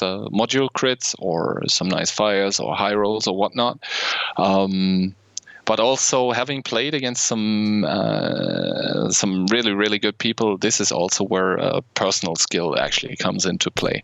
So I'm gonna lean with all the people that have played Pro League from both sides. Okay. Very safe Easy bet. getting out of this one. Oh yeah, because I honestly don't know many of the players these days. It's been a long time since I remembered most of the players' names, and so I don't know any of these that are going to play in the IS7. So I'm curious to see how this one's going to go. Yeah, the 1v1 IS7, it's a classic, right? The 1v1 on Himmelsdorf. I mean, for the Invil side, we see Centi coming in with the Russian powerhouse of a heavy. It is Centi in his IS7. And for the Russian side, also boasting the Russian heavy tank, it is a Lannister in the IS7 as well. But yeah, obviously the IS7 a more viable choice by now, because of all the buffs that I received regarding HP and mobility. It is more fun to drive now. And this match is actually being played AP only. And now the Observer mod seems to be working perfectly for the players. We see 30 AP. I think it said no premium ammo, so they could actually load HE. But Senti decided to go without. Other than that, fairly standard loadout, rations, big rep kit, and med kit, and obviously tank on rammer, ventilation, and stabilizer. And now we see they're probably lining it up at the fountain, and then probably one of the observers will say go, and then they will have that go at it. Oh. I think we're starting now. Obviously, right now they can only see each other's turrets and they are shooting AP. So, yeah, it's going to be quite interesting who gets off those first shots. We see Senti. Ooh, Senti actually with a bad peek here into Lannister, but also getting off the track shot into Lannister. Lannister, though, with the advantage here as he fired first, he will be off reload first. And now we see the phaser coming in from both players. Lannister trying onto the shoulder plate of the IS-7, but Senti's shoulder plate proving to be too strong for the IS-7 AP. Both tanks reloaded again, and yeah, this is IS-7 gameplay 101. This is what 2014 used to be. I'm curious to see how much we're going to see barrels blocking other barrels through this. Yeah, I mean, they can shoot through each other's barrels, but they will lose penetration doing that, obviously, because it is AP. I wonder if one of them doesn't know the weak spot under the gun. If you slightly lift the gun up, you can penetrate directly below it, below the gun mantlet. Both players seemingly they both don't want to do mistakes right now. Yep. You can see obviously Senti though with a slight disadvantage because actually it was Lannister who rolled higher. We're about to see where probably ammo conservation comes into this at this stage. Yeah, if this goes on like this though, it will be very interesting because Lannister will be with the back of his tank, he will be up, and then both tanks will be unangled towards each other and able to pen each other easily. But it seems like, no, they are, don't want to do that. Oh, actually a pen there. Nice penetration roll by Lannister onto Senti. Senti retaliating though, however, in a nice fashion. I think he penetrated below the gun, and now you can see both tanks aiming at each other's shoulder plates. Yeah, I guess you need nice penetration rolls to actually do damage there. Senti actually getting pushed back here to the fountain, and now if he gets pushed up onto it, then it will be unangled for both tanks. But yeah, no, it actually turns around. I do like how he Lannister keeps pointing his barrel to the side, almost like he's like, this is where you're gonna go. Yeah, I think what Lannister wants to do is he wants to bait the shot by Senti into the side turret with a bad probability of penning, so he can go sideways and pen him. But actually, nice shot here by Lannister onto Senti. Senti 608 HP. This is in one-shot range. The AP gun, the AP ammunition from the IS-7 can roll up to 613. But yeah, right now. Unfortunate low roll here for Senti not being able to penetrate the cheek of the IS-7. Needs to see that he gets his reload again. Lannister bouncing another one. Lannister still on 1028 HP though, so he's pretty safe. He can still take at least 2 shots. People asking, this is just a little bit of fun 1v1 modes, just to kind of see how personal skill comes in this in different scenarios. It may look simple and easy until you try doing this. I can tell you for a fact it's not. It's not, no. Gaki once gave me 3 shots advantage and I still managed to lose. I'm not gonna talk about that anymore. Oh no. But yeah, actually both players again penetrating 1 shot each. Oh, Senti actually going sideways to penetrate that one. Lannister obviously now with the opportunity to go for the flank here, and he does just that, but oh yeah, nice connection before Senti comes off reload. He was just doing it safe. So here we have it. Oil is up 1-0 in the 1v1s on Himmels in the IS-7s. Almost. Almost. It is a best of 3 for all of these little fun skirmishes here between those players. So we have the possibility to see each play at least twice, and after one match is finished, we will switch to the next one. So yeah, I guess both players will be hungry to jump into the next match. Oh, those penetration statistics! My eyes bleed. But then again, I can't play in them because I tried this my own and it looked worse. Let's just leave it at that. 30 shells, 1 pen. Okay. Something like that. I mean, we didn't run out of ammo, but that was about it. So who's going to be playing on the next one for these guys? I think it will be the same players. Okay. Switching sides, as I said, best of 3. So whoever wins 2 rounds wins the little match, and then it will be on to the next. Come on, Santi, you got this. You need to cheer for him, chat. That's what you need to do. Come on. Why IS-7? It was a variety of tanks that was decided. So IS-7 is just the first one. Some old school tanks, basically. The next one will be the Mouse, for example. All right, here we see coming in on the gray side from Oil, we have Lannister. Oh no, actually he switched up. I think he switched up the colors. Yeah, he did. Anyway, doesn't matter. For Oil, Lannister is coming in here. It looks like for Indil, but actually he's from Oil. He's up 1-0. He can shut this one out. And on the other hand, we have Centi, this time with the gray pants. Almost knocked out of this one. Let's see if he can come out of his corner and come back, as if he loses this one, he's out and he will be blamed by his teammates.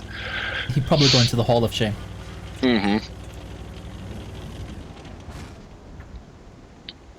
Lining up. All right. Yeah, they're lined up. I think they got their go. So yeah, it is very important for both sides to like the first shot that you can do. Most of the time you can do it with the track. So you want to get that shot off together, like you want to do the track and the damage at the same time, because that way you force out at least 1 rep kit from your enemy. I know for a fact that Lannister at the moment is playing with double rep kit. Senti is only playing with 1, but yeah, that is one way to get those little advantages that make all the difference in game modes like these. So a little barrel shaking going on right now. Cautiousness. But still, yeah. Obviously, Senti doesn't want to risk anything here. Both players actually connecting one with a slightly better end for Lannister. RNG helping him out here. He again does more damage. Yeah, he does.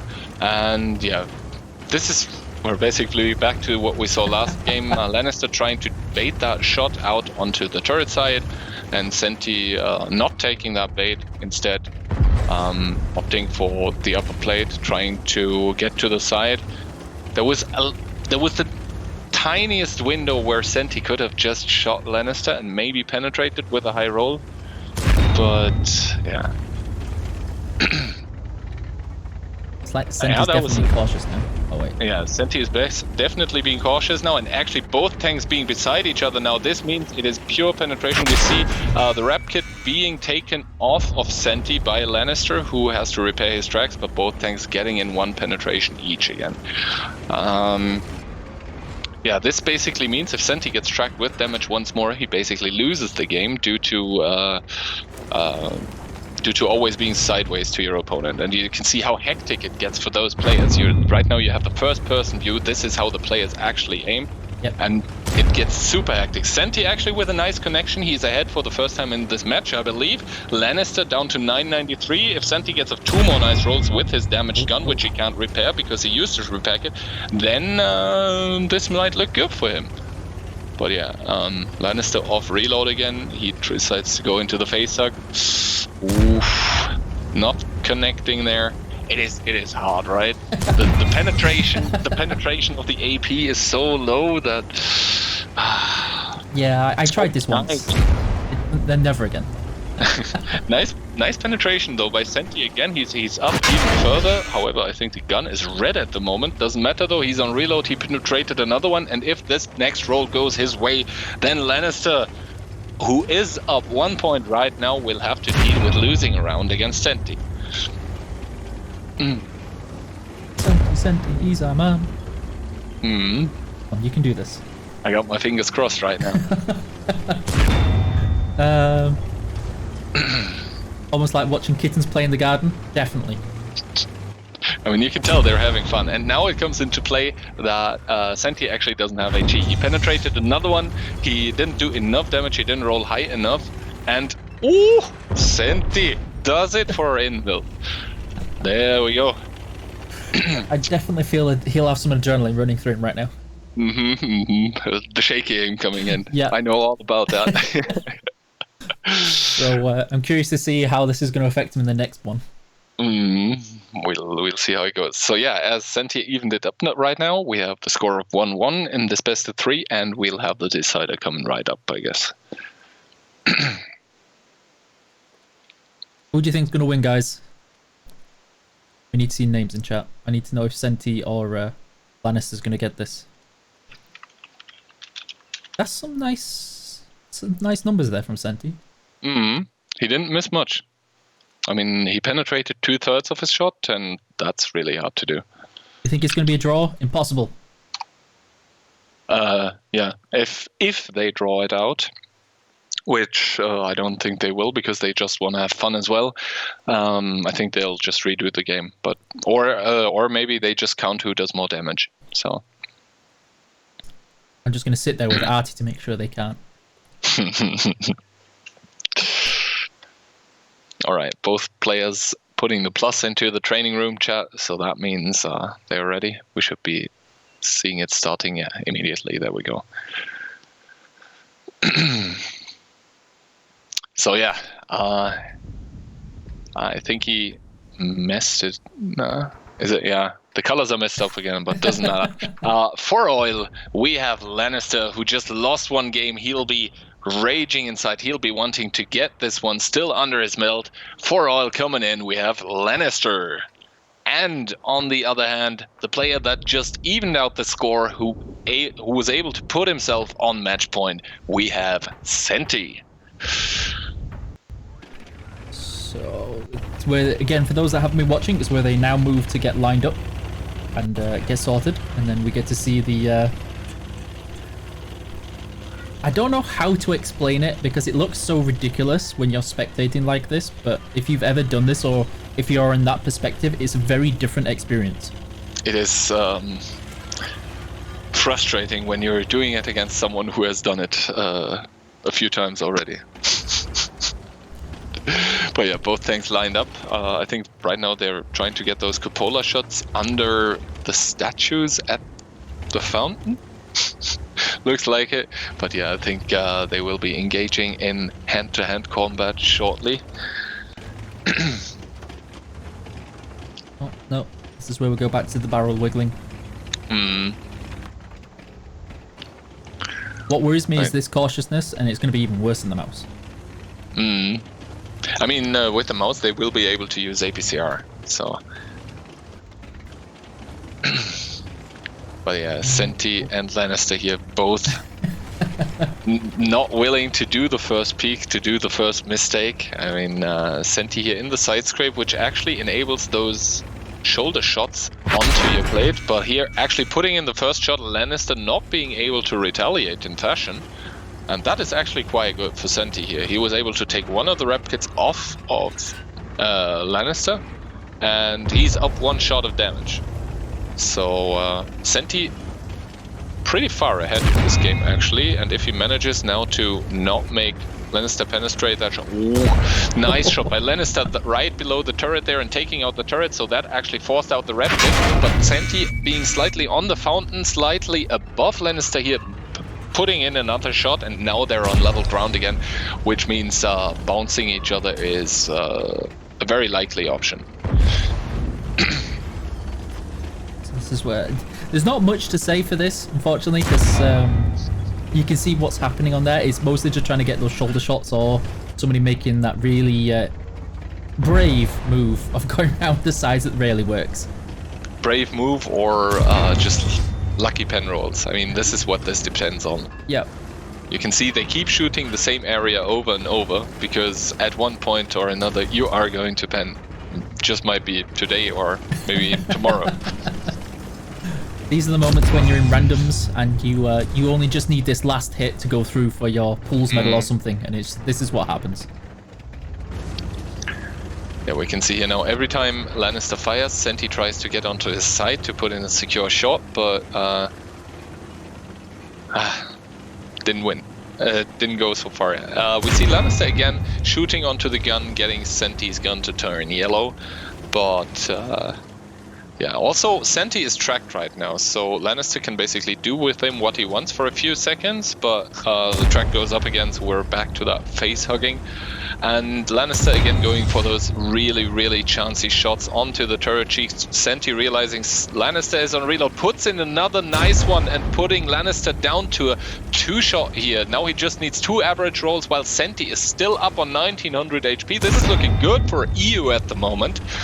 And we can see Senti desperately trying to get to the side of Lannister, and Lannister, wow, he's in such a defensive position right now. He tries again one of those chancy shoulder shots. Senti now trying again to get to the side. He's getting caught out by the track, and he misses that shot onto the shoulder, or he doesn't miss it, but he rolls low onto the shoulder plate. Lannister now wanting to get to the side of Senti, actually managing to do so, putting in one through the viewports, which are now damaged, and Senti retaliating in fashion. This is right now doable for the guy from EU. Lannister down to a 1-shot, 475. The IS-7 just needs to roll average. Senti just needs to make it happen. He's desperately trying to get to the side, but Lannister just faced something his side.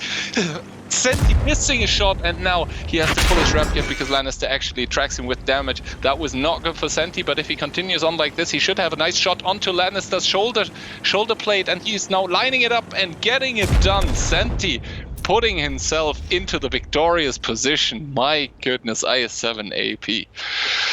Whew. So that's always good news. I call that EU victory, moral win. The previous match doesn't count. I mean, counting the matches, we're even down now, right? Exactly. That's how it works.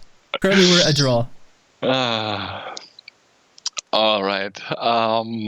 So this was the IS-7 match. That means we're switching over to a different tank on another map. And we're actually going to the Mighty Mouse in its natural habitat of Malinovka.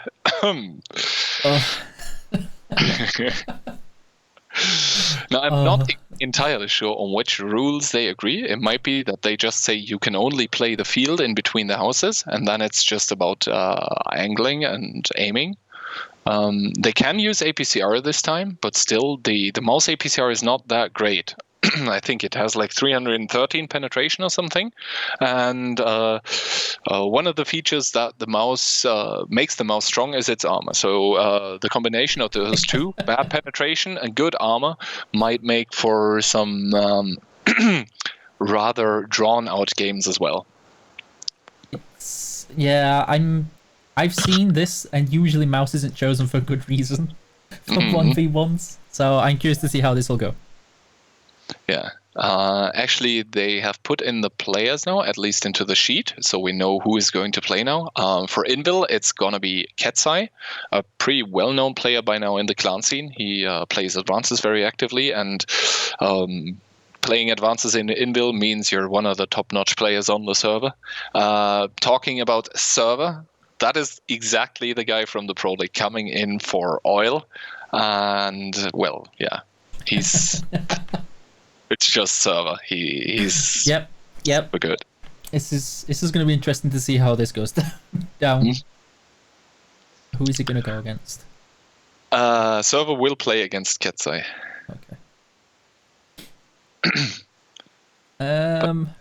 Yeah, I do remember the mouse.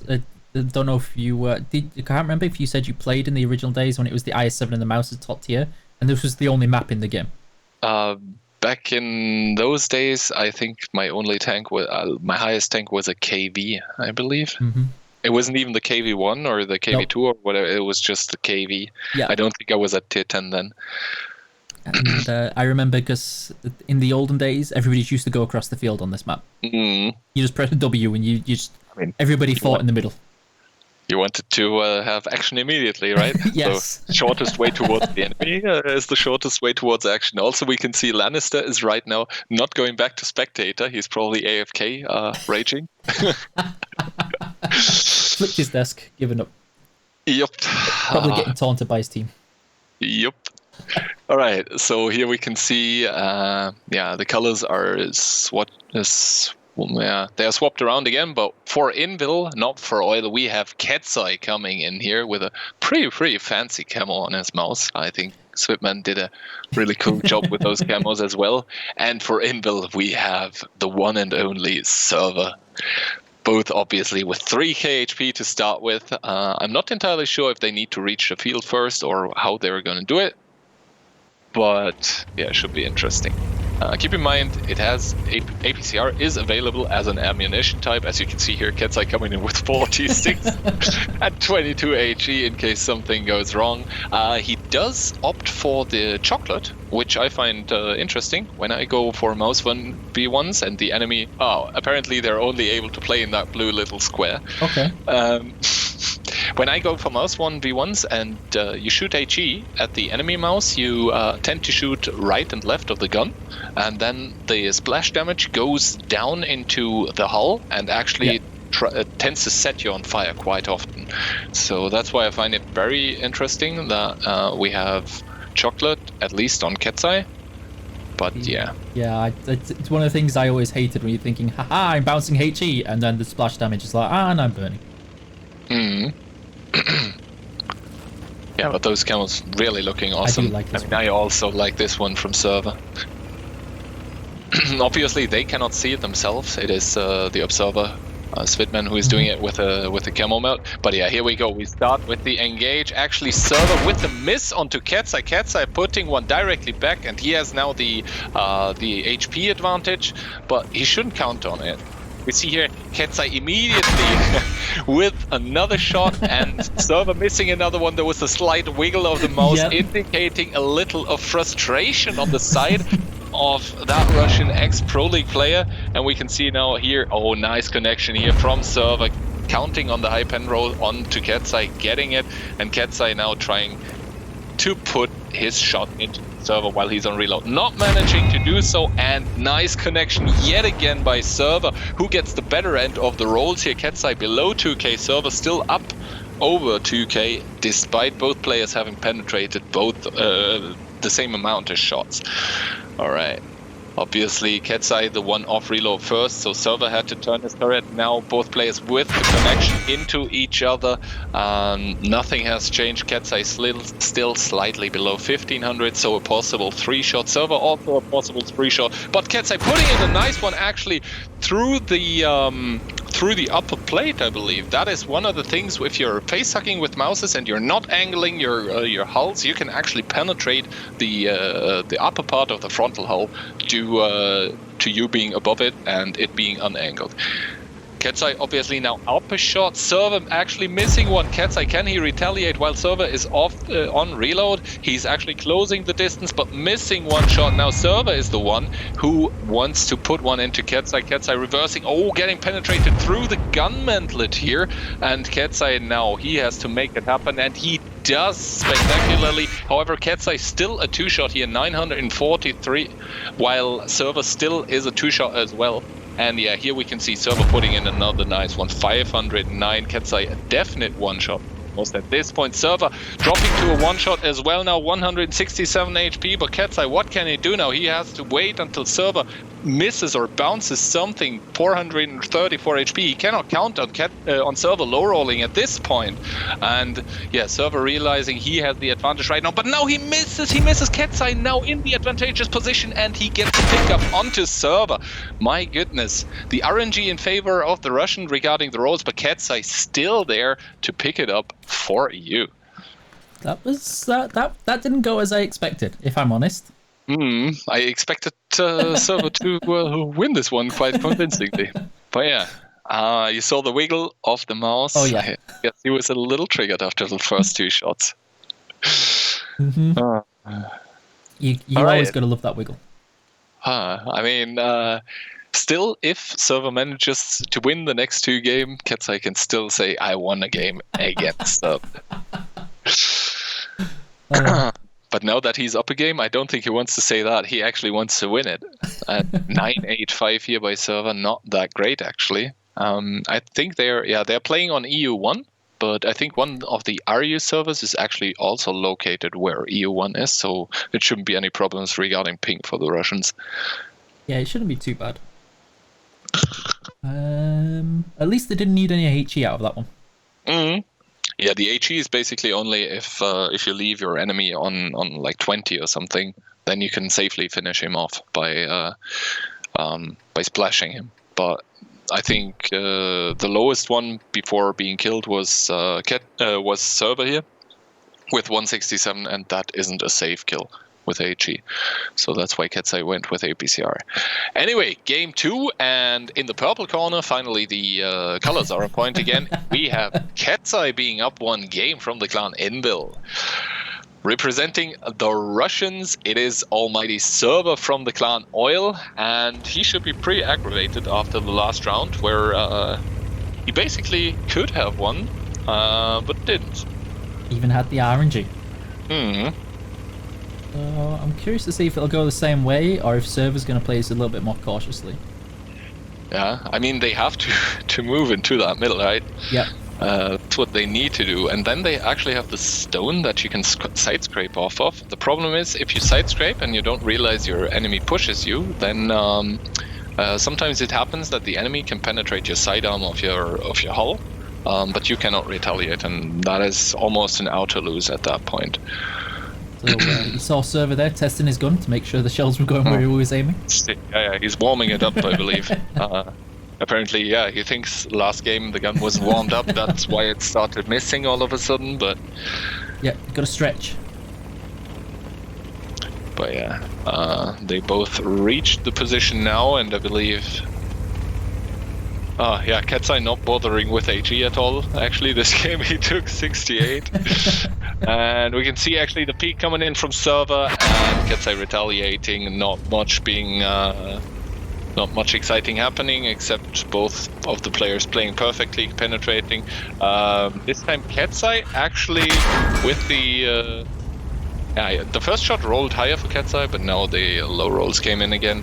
But yeah, HP being fairly close, and we can see, actually Server pulling out ahead now. Ketsai missing a shot onto the side plate of the mouse turret, and now it's Server who is in a commanding position here, taking the lead. I mean, Ketsai still 1641 HP, but he needs to be careful here. He's trying to make it difficult for Server by wiggling, but once he unangles, Server has the first shot because he's already aimed, and now he takes a chancy shot and gets rewarded for it, putting Ketsai down to 1152 while being up over 2k HP himself.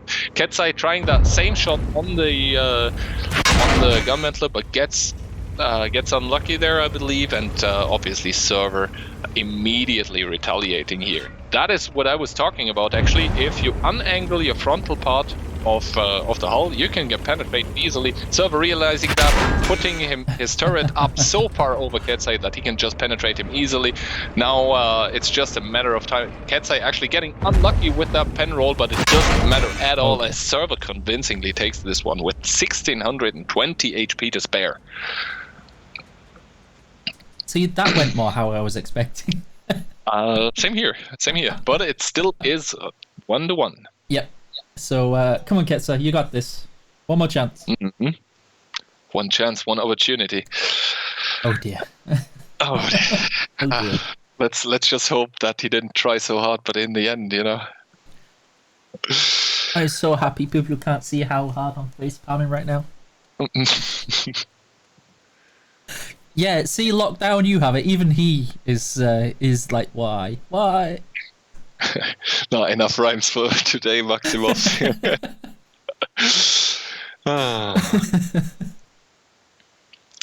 Not like this. Yeah. Not like this. But this way we actually get treated to a third game of Mouses on Malinovka. I mean, who doesn't want to see that? I mean, especially watching server play. We'll see. We'll see.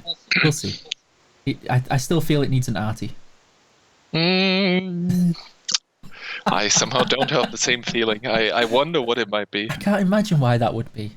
Nothing would spice up a 1v1 more than an arty. No arty, maybe.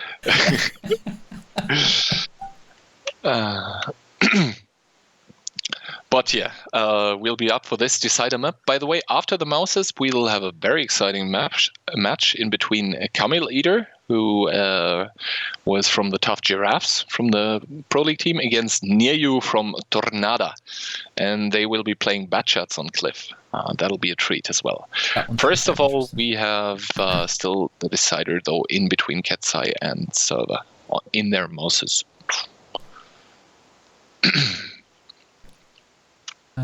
Base 1 or base 2? Yeah, I think the observer lost track of where he had to put which tank.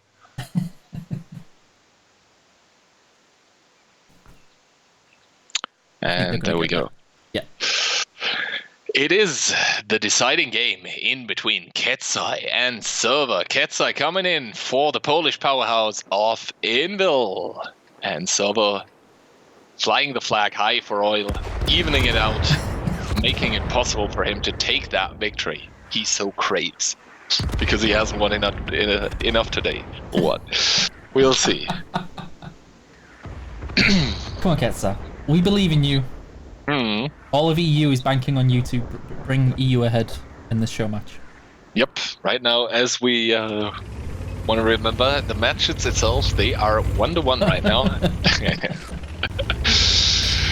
Yeah. God, I love those camos. I really do like the oil camo.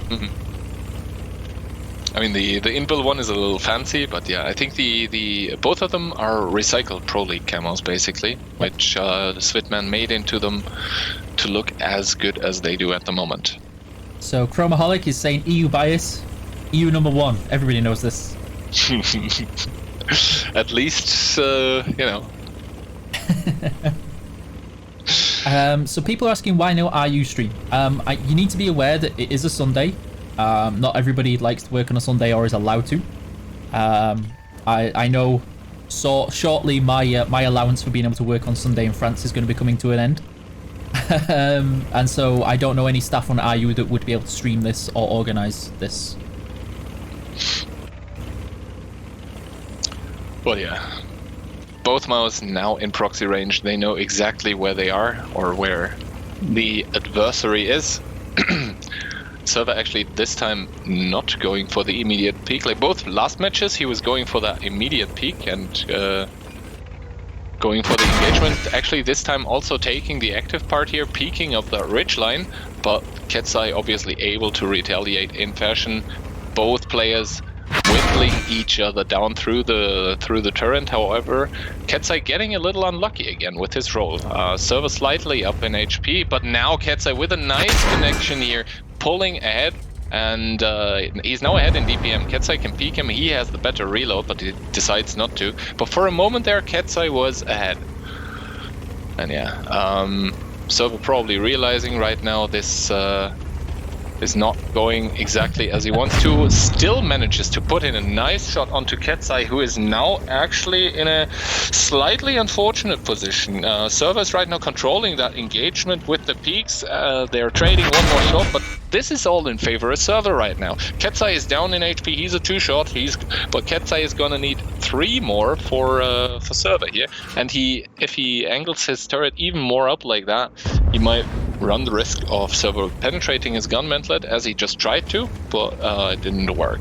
Ketsai obviously trying to take that little advantage he now got by server firing. However, he gets baited as he actually bounces a shot onto server, and server basically up on match point and match shot here, even as Ketsai is down to 120 HP. He's able to put one into server. Server in turn bounces the upper plate of Ketsai. Ketsai can now almost even it out. Maybe he aims for the turret cheek, doesn't pen it, and now server in the same position again. And yeah, he does not miss shots like that twice. There we go. Server shutting out this game here in a little less convincing fashion than the game we just had before that one. But in the end, he still was a 2-shot. So yeah. That means Oil actually takes the second of the little 1v1 matches, which in turn means we now get the treat of watching 2 ex-Pro League players battle it out in my most liked tank of all time, the Batchat. This is the one I'm looking forward to the most. I really do like. I'm curious to see how this is going to go, because they're not using the top gun, if I remember correctly. I don't know. There is nothing marked with it. I think the IS-4 is going to be with a stock gun. Yes. I can't remember exactly because it's on my laptop across the room, but if I remember correctly, the Batchat was going to be using the stock gun as well, but I could be wrong. Oh, we'll see find out once they load in, yeah.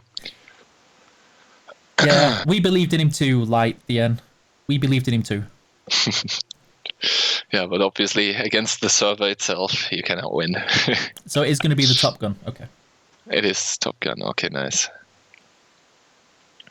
Cliff, obviously, I'm not sure if they made restrictions now as to where the show match, the brawl could take place. Yeah, they'll probably limit it to the middle or something like that. Probably. It would make sense to stop it from dissipating. I'm curious to see who's going to be playing what. Oh, so Oil and Camille. Okay.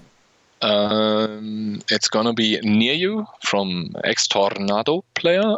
Actually, one of the, at that time at least, one of the best 7v7 players in the world. And for you, it's gonna be Camille from the Tough Giraffes. Wasn't that? I'm trying to remember the Tough Giraffes. Wasn't that Gohard? No, Gohard was Gohard, and the Tough Giraffes was Oops. Yes, that's it. Sorry, I just remember the giraffe icon emblem logo. That's the one. Yeah. They also at one point in time had a camo that basically looked like giraffe skin. Yeah. That was great. So long ago.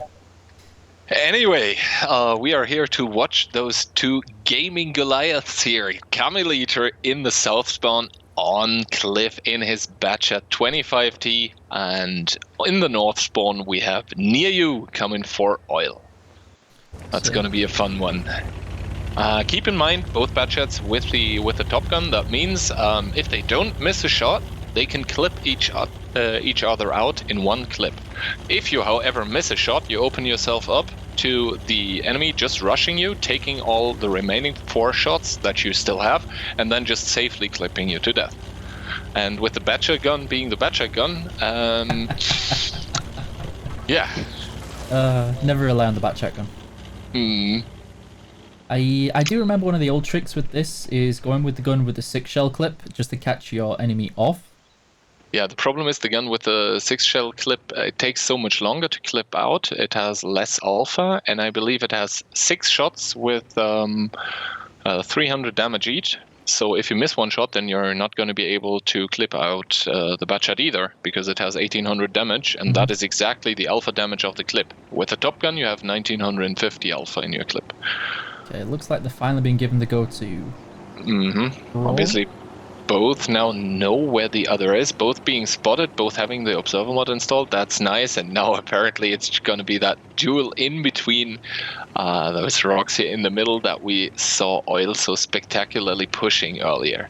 Now they're in proxy range, and yeah, we'll see who tries to make the first move, who makes the first mistake even. Near You backing off a little, actually. Kamil being aggressive here against Near You. He's trying to push Near You into a corner where he doesn't have any more rocks to hide behind. But yeah, right now, at the moment, they're both not really committing. Near You faking an attack there. And now it looks like they want to side scrape in their bat shots. I'm not sure that's a good idea. As the 100, everything can go wrong, as the bat shot will get overmatched. But yeah, I think at the moment they want to find an opening somewhere, and they're not finding it. Yeah, whoever will put in the first shot basically wins the game if he manages to convert that advantage. That's why they're being so careful right now. As soon as the first shot gets fired, this game will be 99% over within the next 10-12 seconds.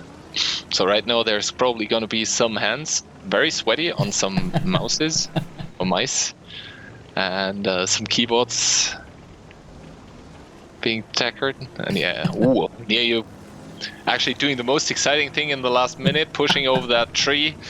And yeah, we can see now Near You backing off. He's actually trying to get the high ground now on the ramp. Okay, if that's within the rules, I'm fine with it. And actually keeps backing off. He wants to bait Kamil into pushing while he is doing that slower stuff. So he is actually well aimed while Kamil still coming from that high velocity and has worse chances of hitting his first shot. That's what's going on right now.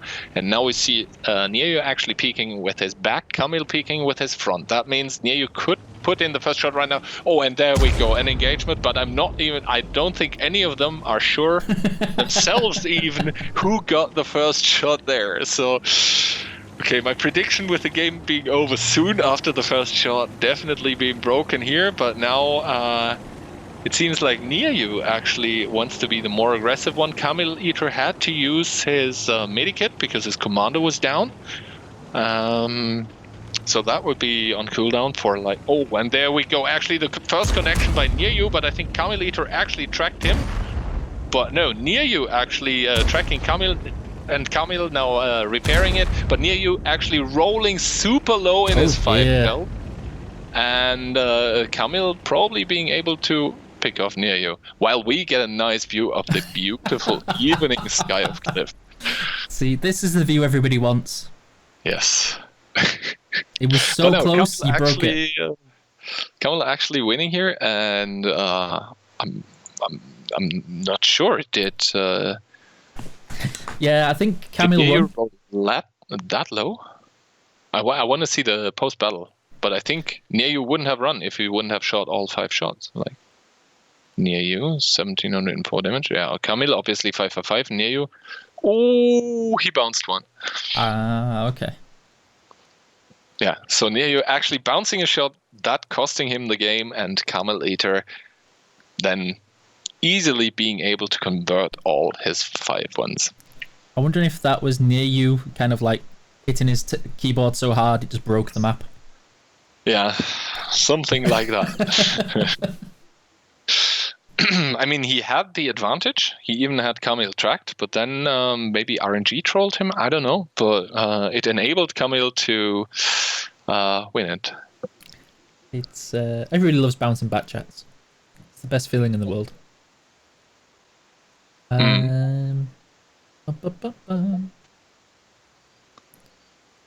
Okay. This is actually how they start. So apparently the observer does a countdown and then they are allowed to go. Okay, that makes sense. Oh, tracked with no damage. That is unfortunate for Near You. That was probably why Kamil just went so aggressive then, if he knew. Yeah, obviously. He knew that Near You couldn't clip him anymore, so he just goes in to finish the game. That is the balance you need to keep with the bat shot. If you miss one shot, then you're done for. Come on, Kamil. But yeah. We see right now Kamil, despite being... he messed up the teams again.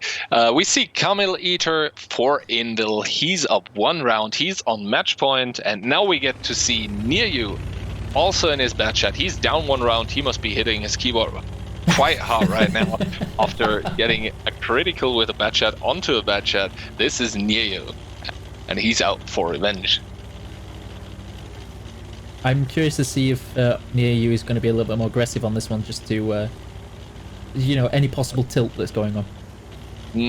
We'll see, but he has played so many hours of competitive play, I don't think he will let the tilt get to him too badly. Or at least he shouldn't. This is where the cautiousness comes in.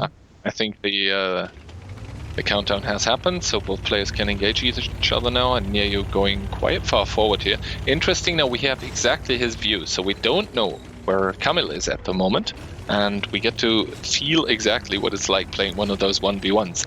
Every peek you make, every step you take could be your demise. Oh, there we go. There we go, both players being proxy to each other now. They know exactly what's going on, but Neyo now deciding to back off, get out of proxy again. And Camille now with the high ground. However, the Batchet doesn't really have great gun depression, so it doesn't help you having that high ground really. And now they're again on that rock here, and they seem to be feeling it out right now.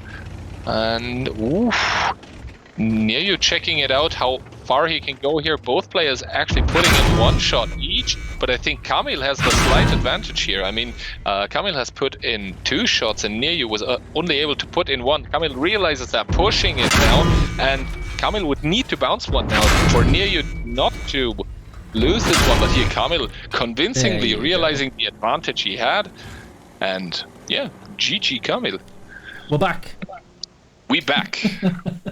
He's back in tie, it's fine. Not tilted, but Camille there definitely. I think he's had a lot of practice. Yeah. I mean, those guys, you can be sure they have had hundreds, if not thousands, of hours in that tank even. Yep. So the next one up is. That's actually one of the ones I was looking forward to, because if you don't know the weak spots and overmatch spots, then it turns into quite a clown fiesta. It is going to be the IS-4 with the stock gun, which means the 122mm caliber 390 alpha gun. It's going to be Uzek for Invil against aggressive from Oil. However, if you do know where you can overmatch, you can actually end the game quite fast. The hull roof, not even the turret roof being the obvious weak spot on the IS-4s, but the hull roof also only has 40mm. So that means with 122mm caliber, with which that gun still has, you can overmatch it. Still. Oh yeah, well there we can see Uzek asking only AP or APCR. Yeah. Aggressive, going for all ammo.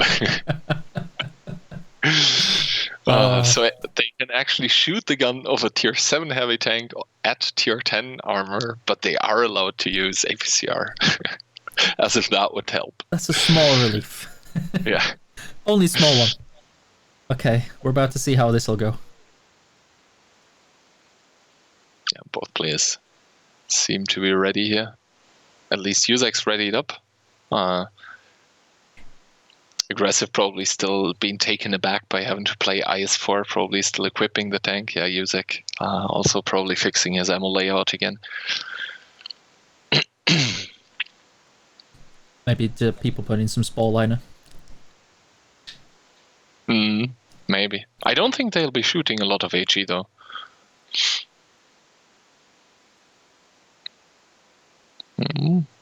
We'll see though.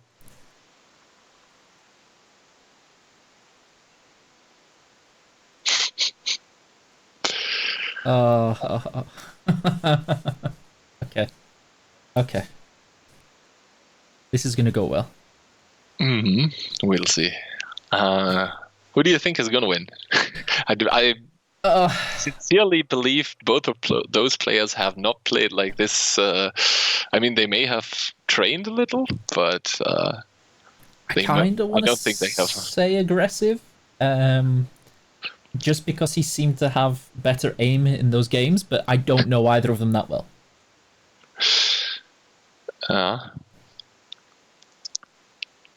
well, aggressive, obviously being one of those past Pro League players. I think Jusek used to play for Out of Range, but I'm not quite sure.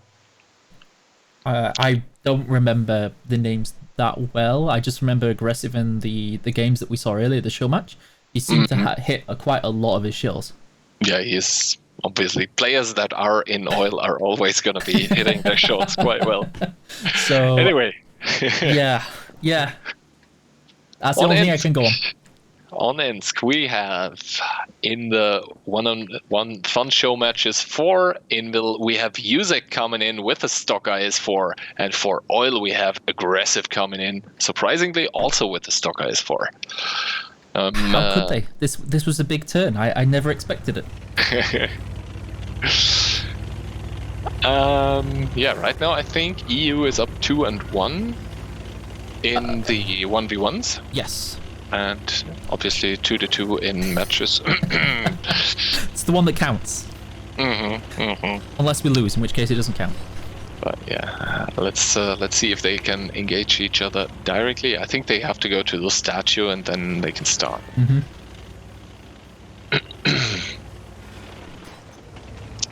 And yeah, should start shortly. So it looks like aggressive's lining up in the middle, where Jusek is staying off center. Yeah, I think now they're allowed to go. I mean, it's no Jusek trying one onto the third roof of aggressive. Obviously, you can see the bounce, and aggressive trying to shoot into the hull, I believe. And here we can see both players trying to. They are not taking advantage yet of the hull roof, which is basically what they need to do at the moment. They're not doing that. And you can see Jusek smartly aiming to the side actually, and covering the sides of his hull. Aggressive realizes what Jusek just did. He's doing just the same here, and Jusek actually missing the cupola and opening himself up to one shot. Yeah, you saw the blink of green there. That's that little spot you need to hit. That's the overmatch that you can eat while face hugging. Yeah, Jusek actually getting a little to the side of aggressive here and thus getting ahead in damage. You obviously need to take care not to overturn your turret, as the back can actually be penetrated. And yeah, the problem is now if you unangle your turret, you basically open yourself up to being shot. That's why he kept it to the side. And now Jusek also obviously reloaded, but he decides not to take the snapshot. Nice shot by aggressive here. He gets one back onto Jusek, and Jusek also obviously wants to turn it back into his favor. Needs to be careful now, as aggressive is pushing him back against that wall. If you're pushed up against the wall, then you have the problem that you cannot properly wiggle back and forth anymore, thus making the shots onto your hull roof easier. And yeah, we can see. Sorry, somebody's mentioned he can't pen the turret. He can't pen the turret side. No, the turret side is too big. Too well armored. Sorry, that makes more sense. Just for those people, I think a lot of people are going to be looking at this for the first time, wondering what. So this is going to be essentially the 1v1s. They may not be that interesting for a lot of people, but if you ever want to get practice or see how really good players always get the advantage in 1v1s or in face hugging scenarios, this is perfect to watch. Yes. The thing is, if you always, I mean. Right now what they are doing is they are using guns with absolutely lackluster penetration for their tier. What they're doing though is they compensate that by in-game knowledge of the overmatch mechanics and also aiming well at very, very tiny spots. Obviously RNG might not be in your favor and then you lose anyway, but getting practice in those 1v1s really, really helps in random battles as well as in competitive play, when you simply need to make your shots count. Because when you do that stuff here, you're used to making such little openings by the enemy that he gives you. You're used to making such little openings work that with better ammo, better tanks, better dispersion values, you will find it much easier. I always hated the camera look with this type of closeness and the way doesn't handle it very well. But you can see here that shot by Yuzek was really nice. He recognized exactly what Aggressive was doing by going back, and then he went back himself, snapped one in, and then immediately went forward again. That is those little kind of brawls. They require such a lot of skill that when they would play random now, they would just walk over players not used to this kind of practice. Yep. So somebody's asking why turn the turret. It's to stop you getting overmatched on that front just above the manlet, if I remember correctly. Yeah, because the turret is longer than it is broad. If you angle the turret, like if you turn it completely to the side, you cover all of the flat, juicy stuff on the top of your hull roof. I remember playing my IS-4 for the first time and discovering overmatch mechanics in that fashion. It wasn't fun. Yeah.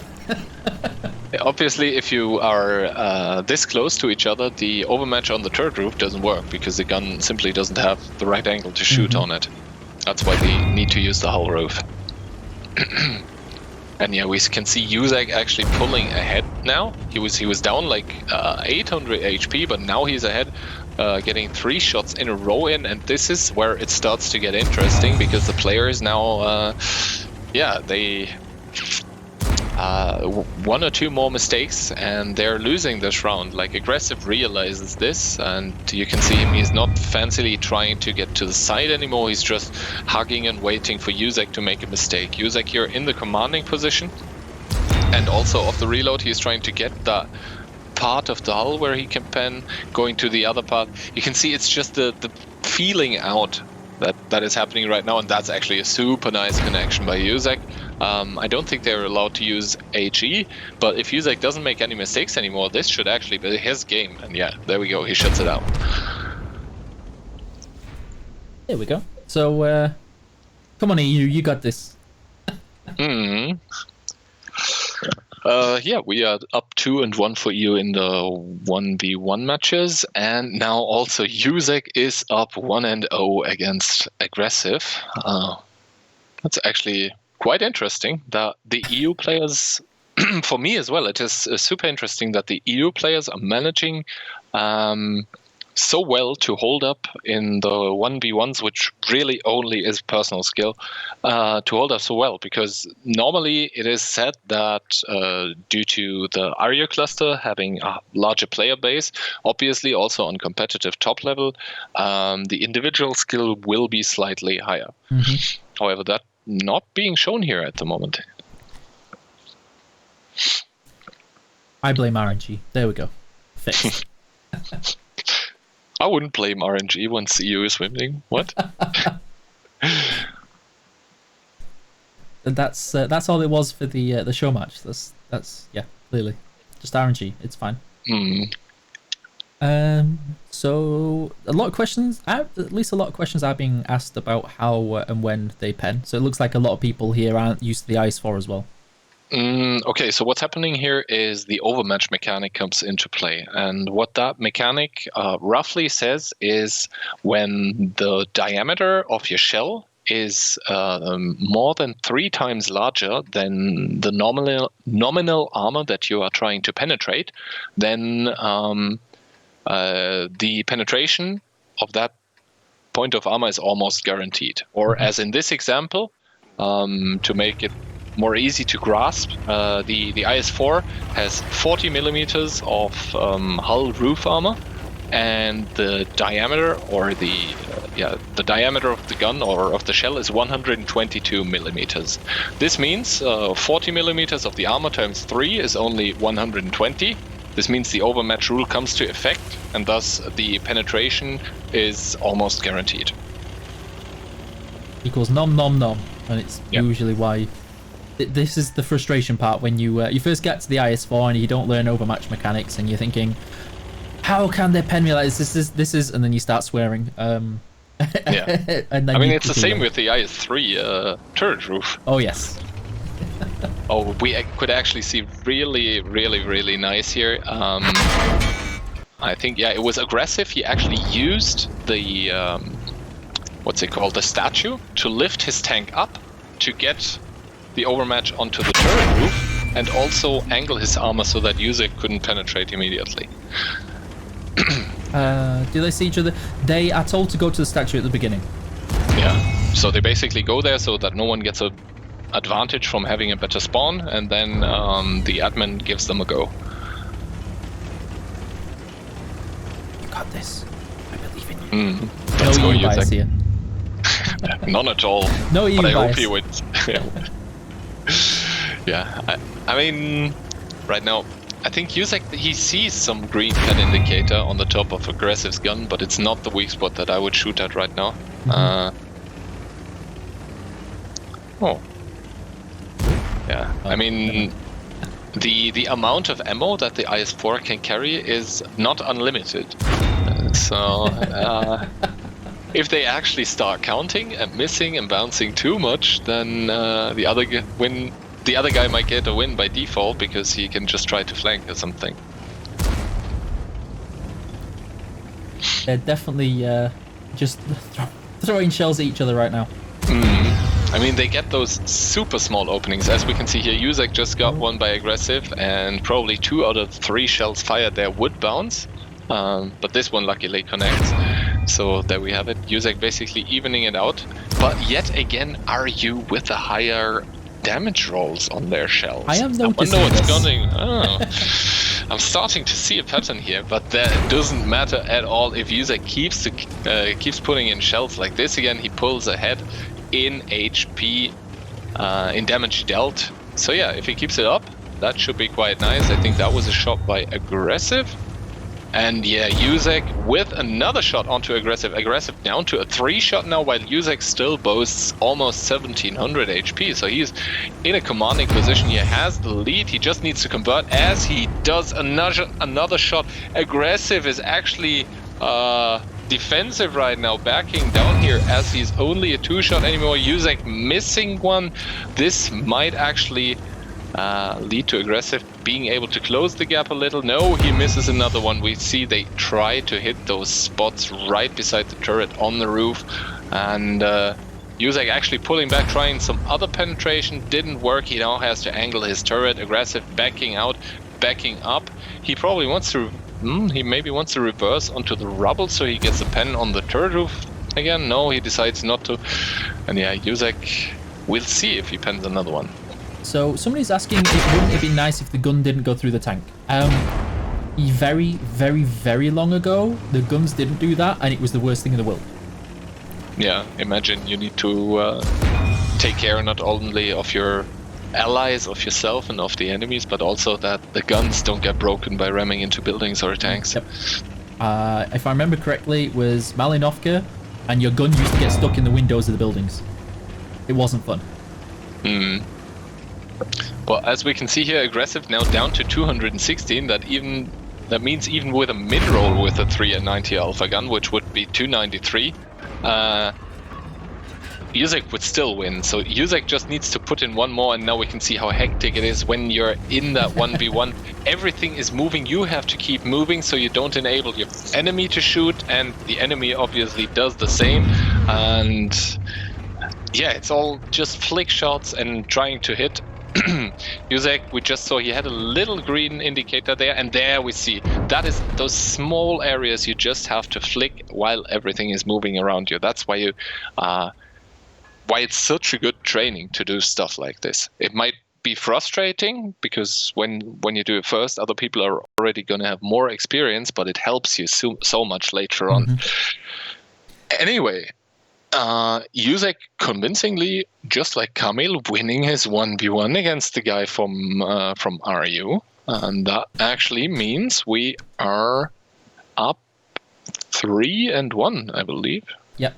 So. Yeah, 3-1 in those small little matches. The next games are gonna be S-Conk with all types of ammo available, I believe, on mines. So basically, some hull-down engagements coming up. So people are asking, how do you know which players are RU and which players EU? It's in the title. If they're Invil, they're EU. If they're Oil, they're RU. Yeah, some of it might be swapped around, basically, because the observer mod sometimes gets a little buggy. Yeah. But yeah, if you're wondering about the past match, aggressive was from RU and Yuzek was from EU. It would make it more realistic. This game is never intended to be a sim, or yeah, it's not going to happen, unfortunately. For those people that want it, World of Tanks is not for that. So yeah, if you're ever not sure, just look at what's the tag in front of the names. It'll either say Invil or Oil. Okay. Anyway, the two Super Kongs coming up now. The thing is, obviously, you have the turret ring, and like I'm talking about where you want to shoot at the moment. Obviously, you have the turret ring and the lower plate and the cupola, but also little known fact, the Super Conqueror, it has a very, very trollish gun mantlet. So with the 322, I believe, millimeters of penetration, you can just sometimes shoot at the gun and you will do damage regardless. So we'll see who realizes this first or knows it already from those two players. And yeah, from Oil, we have Random Style. My God, they're bringing out all the crazy names. And from Invil, we have Lucky, who used to be in a Silver League team that we lost against quite frequently. Anyway. No bitterness there. No. Well played to them.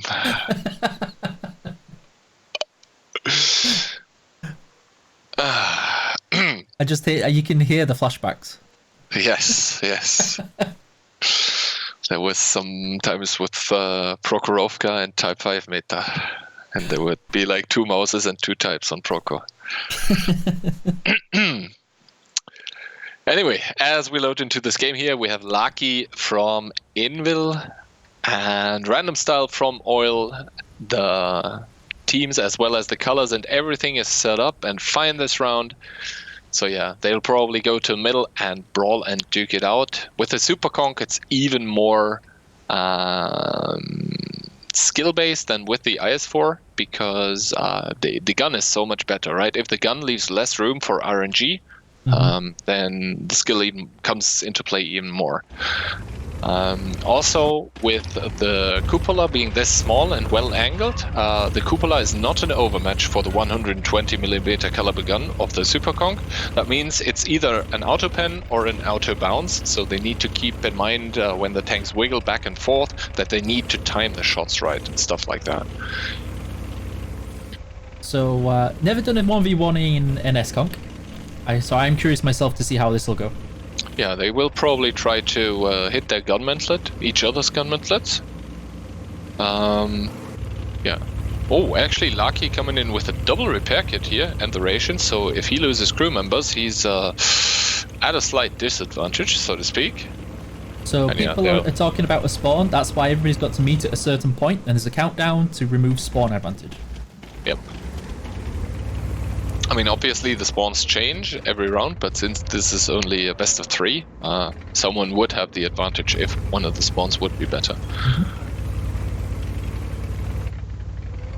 Yeah, we see Lucky here with the penetration into the turret ring, and actually, getting tracked, having to use one of his repair kits. Random Style doesn't know if he has 2 or not, trying to bait out one shot into the track maybe.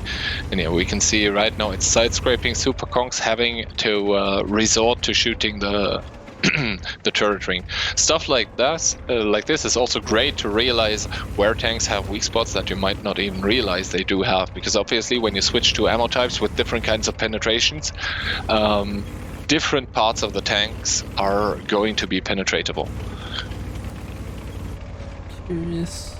So they're definitely just looking for the turret ring at the minute, it looks like. Lucky actually with a low pen roll here, opening himself up to get shot by Random Style, and now they're in that position where obviously always someone is going to be on reload and the other one is going to try to convert on that advantage. And right now both players under 800 HP. Now it's only down to the pen rolls. Lucky actually getting lucky here because he gets rolled for under 400 and he rolls slightly high, but Random Style with the luck there again with the high roll killing Lucky.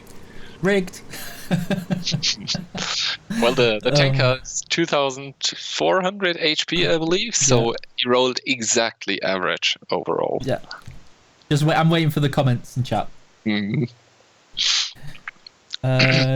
So it doesn't matter about the PCs. Yes. Well, I mean, generally speaking, the RU players in the top teams have had more time to practice and play together.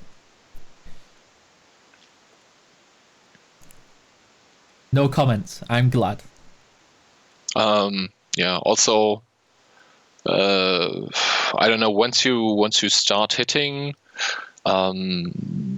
those competitive regions where both of those teams are at, you don't really care about the graphics anymore. So you can almost be sure both of those players, or all of those players almost, are playing on very, very low graphic settings.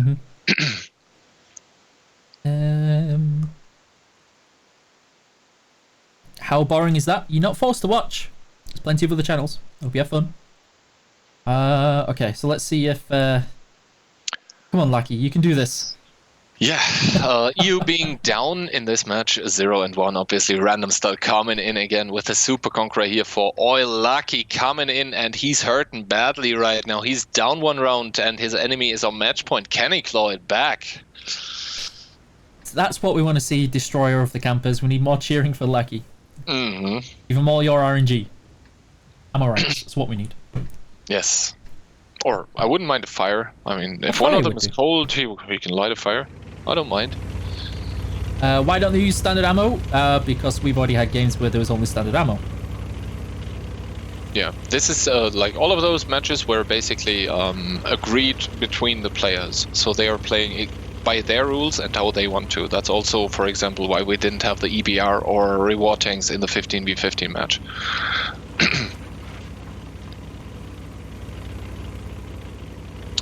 And yeah, obviously we see both players now going to the middle, and the brawl should commence shortly.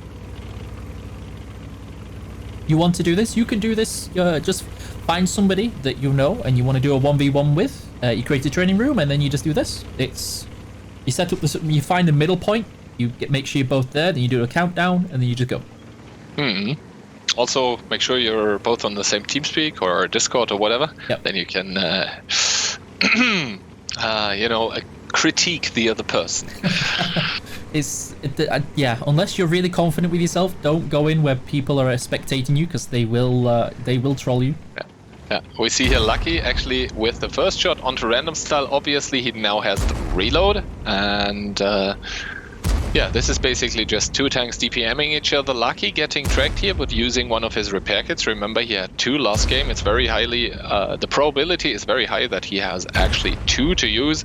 And now it's just, Lucky had the first shot, and Random Style is actually there with the second track shot onto Lucky. But, Lucky getting slightly unlucky there. The better rolls right now for Random Style, but there we go. Lucky evening it out in similar fashion to last game. RNG does not let him down there. Random Style thought he could take two more, but Lucky says nope and picks it up, ties it up 1-1. Lucky getting lucky indeed.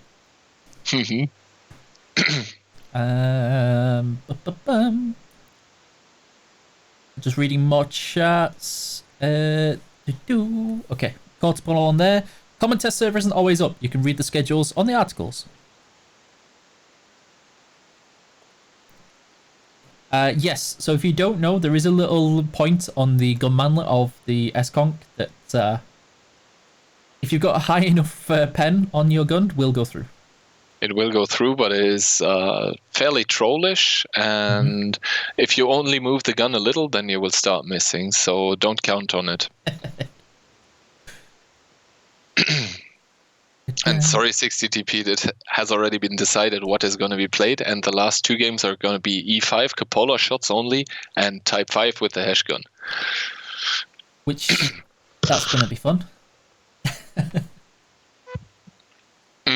Type 5 cupola only is actually quite skill-based for the Type E5. Yeah, E5 cupola only is actually quite skill-based. Type 5 hash, we'll see. We'll see.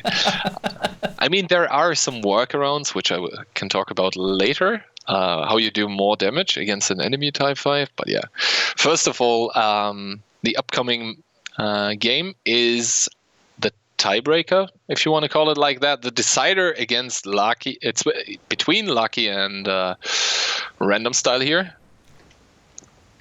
And yeah. I'm curious to see who's going to be the aggressive one on this one.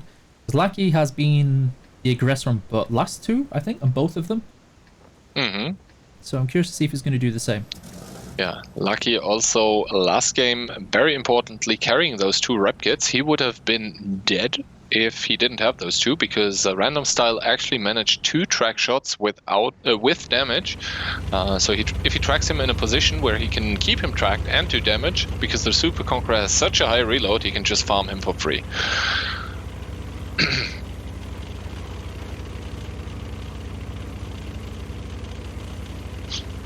But yeah.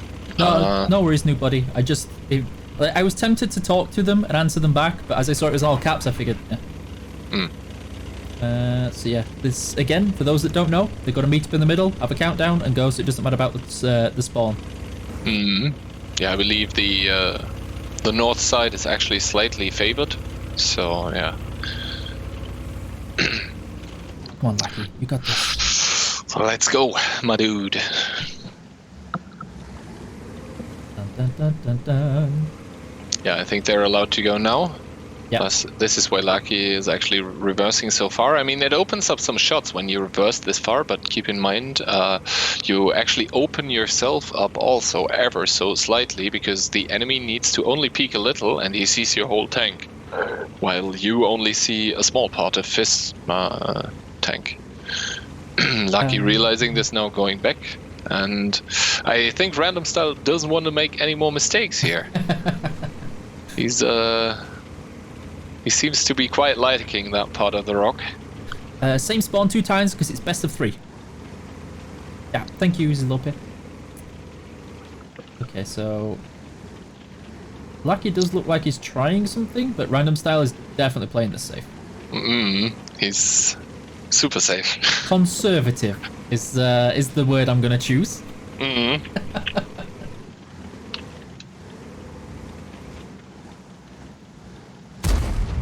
there we go, Lucky bouncing his first shot, Random Style actually immediately retaliating, but Lucky not that far behind in reload. Random Style actually, getting driver and track there. Lucky, remember, he has 2 rep kits, so he cannot repair that driver. Getting tracked again, and he's still able to retaliate. But this is not looking good for Lucky. Lucky right now, Permatrack decides to use his second rep kit, put in 1 more, and both tanks are right now up just ever so slightly over the 2-shot that they are. 457 right now on Random Style. Lucky only 415. What will Random Style roll for? Slightly low, 67 HP on Lucky, 57 on Random, who has actually the reload. But he bounces. Lucky can now shut it out, and he does. Random Style actually with 1 slight miss. Holy crap. He will definitely have some shaky hands right now. And aggressive Random Style, he will have to listen to quite some banter by his teammates, I believe. Oh yeah, he's going to get some stick for this. Oh yeah, especially when you're up like that and then you throw it like some quarterback in football. Yep, that's not going to go down well. However, this for us means Invil is up 1, 2, 3, 4-1 actually in the 1v1s. Someone said RNG is bad for EU players. Yes, don't jinx it. You better delete your message right now. If the RNG was so bad for EU players, why are they up 4-1? Questions for another day. But yeah, this means congratulations to Yuzek, to Lucky for winning against Random Style. The next game is E5 Cupola only. I believe they are allowed to use all ammo that they want to. And it is going to be Ex-Fredina for Oil and Ruziek for Indil. So this one's going to be fairly interesting. I mean, Cupola only, this is also just skill-based. If you, I don't know where they're going to do it, but yeah, it's just about predicting what your enemy will do and timing your movements and your shots. How many 1v1s? So we've got this match and then one more, I believe, and we are done. Exactly.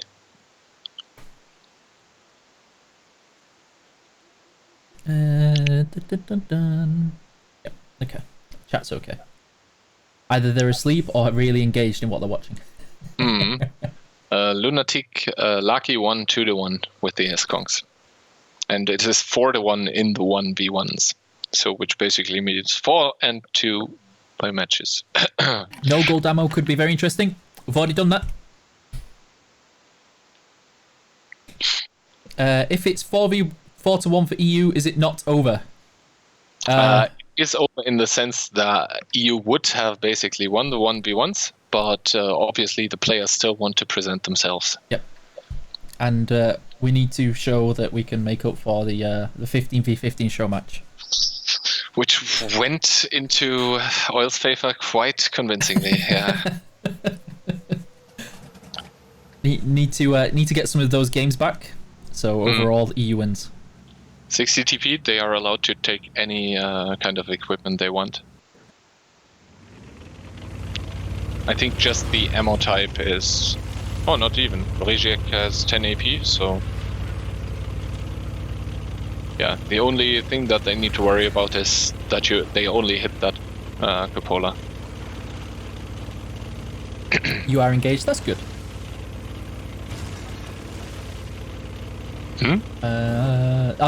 Sorry, it was somebody in YouTube chat. Ah, okay. So it looks like they're going to the statue? Probably, yeah. I used to love this space on this map. And then everybody discovered how to counter it, and it ruined it. Yeah, I mostly go to the 1-2 line and try and make something happen there in randoms. Dun, dun. YouTube streaming too? Yep, because it's easier to keep it as a VOD afterwards. Alright, so here we go. Apparently the go has been given, so Regiek against Ex-Fredina. It seems like Ex-Fredina is trying to cover his cupola here by angling his left side of the tank down like that. Oh, but Regiek doesn't care about that actually with the first connection, and he smells blood in the water. As there's a nice second connection. Ex-Fredina probably a little bit triggered after that one. He lifts his gun, probably looking where Regiek actually penned, and up 2-0 for Regiek here, not looking too shabby. Remember, they are not allowed, or they can shoot at each other's hulls, but it doesn't count. So whatever, they can expose themselves however they want. The only thing that is important is that they keep the cupola safe, which Ex-Fredina actually did there, and Regiek did not. And you can see here the cupola, after it's nerfed quite some years ago, it's actually quite squishy. So with the heat ammo that they are firing right now, they have pretty much a lot of success with hitting that, but you can cover it with your gun. Ex-Fredina actually with a nice connection, Regiek with the retaliation, but Ex-Fredina now having the reload, Regiek now deciding to run down from that little staircase there in Minsk, and Ex-Fredina actually trying a shot there, not getting it off quite there. And now he's actually in a nice little hold down, but the problem is the hold down doesn't help him as the cupola is exposed. He's on the wrong side. If you keep peeking to the left and your cupola is on the left, then the cupola is the first thing that your enemy will see of your tank. Ex-Fredina's been quite cautious with this, it looks like. Yeah, but now he realizes he needs to start running. Regiek is shaking his gun left and right. He wants to stop Ex-Fredina from running, putting in a nice one there. Actually, Ex-Fredina down to 674. That means he's quite lightly a 2-shot, whereas Regiek can still take 3, and then only would he die to the 4th one.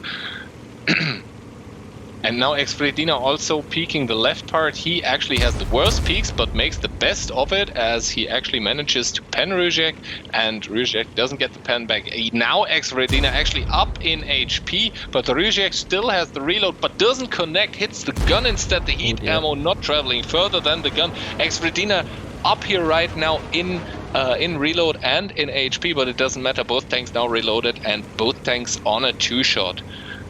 And yeah, they're dancing around this little thing here. Rujek realizing what Expedina is doing, but he's doing it too late, putting in a nice shot into the side cupola. Expedina now up in reload, though. He could kill Rujek right here, as he does.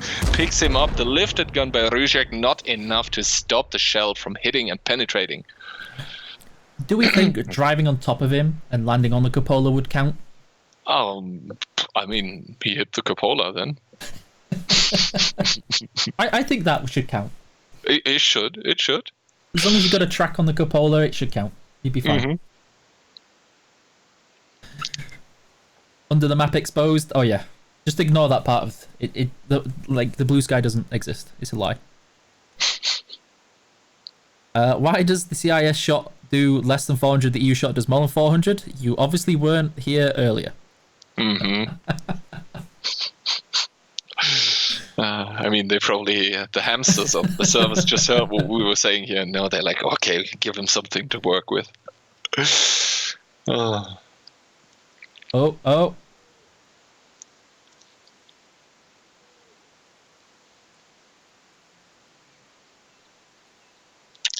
Just some more banter going on there. A yellow card. Well, Kamil has a really great time now. He won his 1v1 quite convincingly, so he can he just start, Yeah, just dishing it out. He gets the high ground and just like, I won mine. What are you doing, noob? Exactly. That's the worst. If you ever go after somebody who's won theirs and you just have to sit there and just put up with it, it's yeah. Oof. Actually, here Oil bringing in 2 tanks now. They want to. I guess Neo is going to drown himself or something. But yeah, Lizzie, I will probably. But yeah, I guess Neo is not going to interfere. He's going to do the honorable thing and drown. And yeah, Rujek and Expedina again going to that little statue or obelisk. What is it?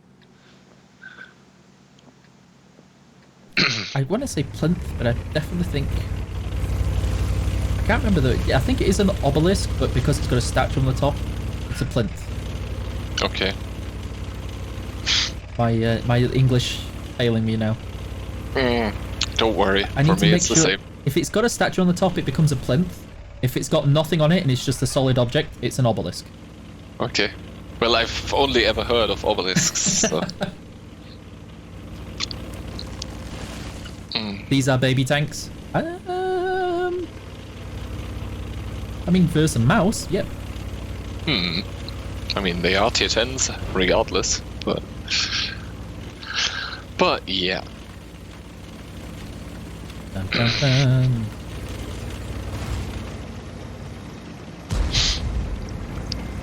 Expedina here warming up the gun. Yep, as is the way.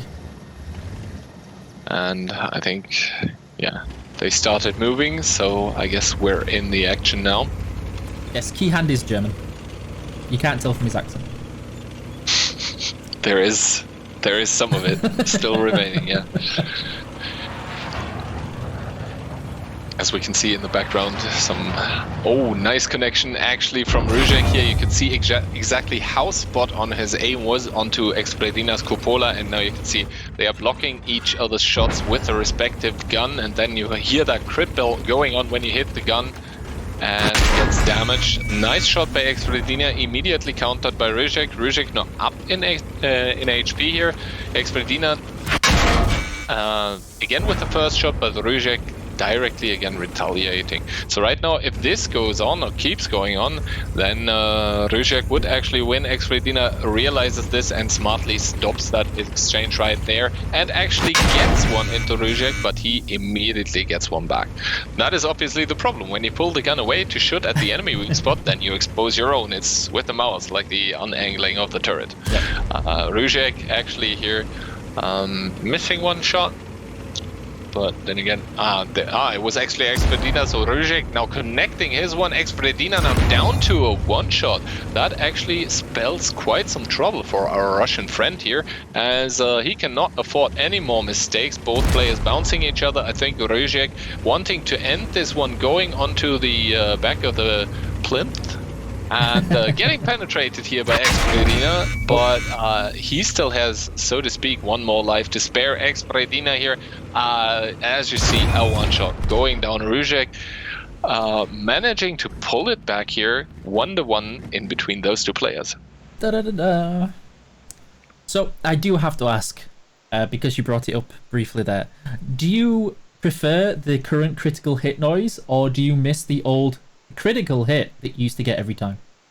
I prefer the crit bell, because I think before that critical hit stuff, there was once upon a time the crit bell also. Yeah. I still, there's like, we didn't damage them. And it used to, because it only had the one voice line for the whole time, and that's all you would hear. Yeah. Drove me insane. No, I also like the crit bell, because even when you penetrate and you still do a critical, it goes off also, so you know you just damaged something, and depending of the part of the tank that you penetrated, you can judge fairly well what module you probably damaged and what rep or medikit from the enemy might be on cooldown now, so that helps you obviously. Okay. It was one of the things I used to take, not Eagle Eye. Yes, it was Eagle Eye for. When I was learning to play better, I used to take that just so as I could understand what modules and crew I was damaging more. Yeah, and when you do a lot of games, then you realize what you were just doing. For example, when you penetrate the lower plate of an American high-tier tank or a British high-tier tank and you hear the crit bell go off, then mostly it will be Amorak or sometimes the driver. When you penetrate the cupola, obviously Commander or the optics device, stuff like that. You just learn it. Or in the back of the side, you mostly hit fuel tanks or the engine. Loader bought the farm is the most annoying? Oh, no. Yep. We just dinged him was the one that used to annoy me the most.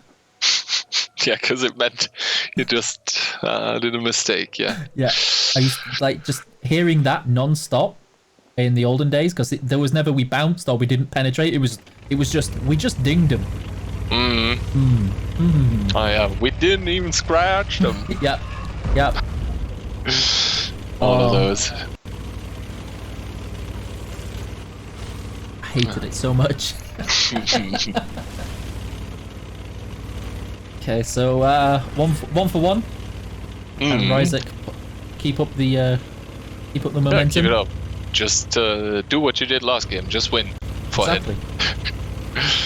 Oof. The Russian player actually shooting at that. Oof. Okay. Okay. Maybe he's trying to ring it like a bell. Oh, maybe. I mean, it's not broken, so. Alright, both players in position here, so we should start shortly. You named your loader in the in USA Lights as Sean Bean. That makes sense. Alright, it seems to be going as Ruzek now pushing, Expredina doing the same. That's why they are not seeing each other right now. Obviously, what they want to do is they want to peek with the right side, because their cupola is then covered. Two boomers remembering the old times. That's what you should do. It's the 10-year anniversary of tanks. You've got to remember the good old times.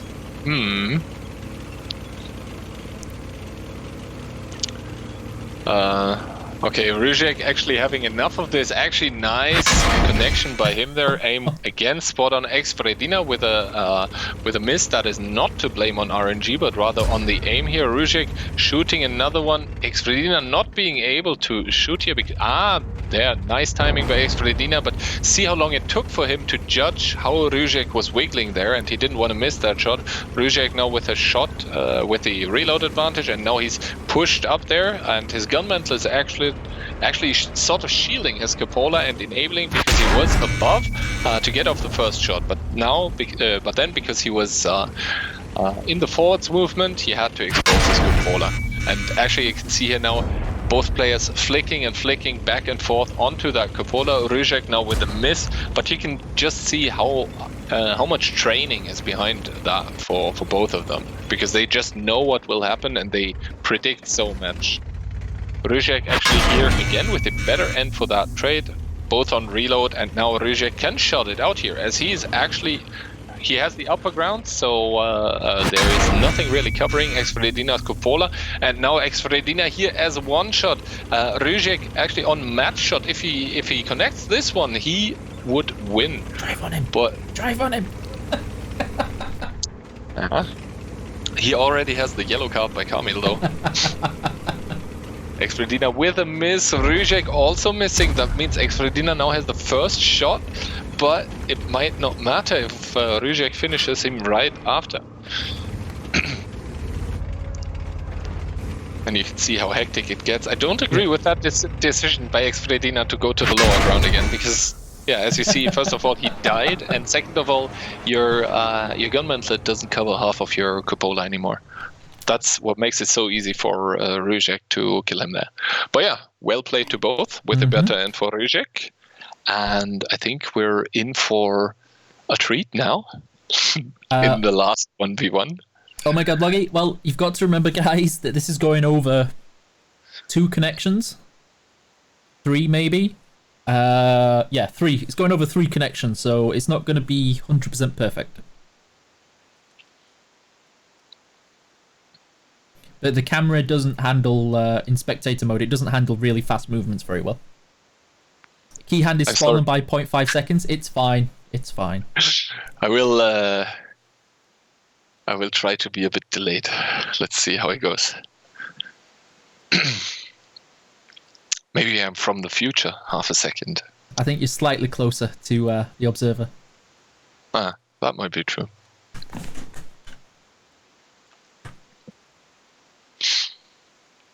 But yeah, the next matchup actually being on Siegfried line, and both players will be using Type 5s with the hash gun.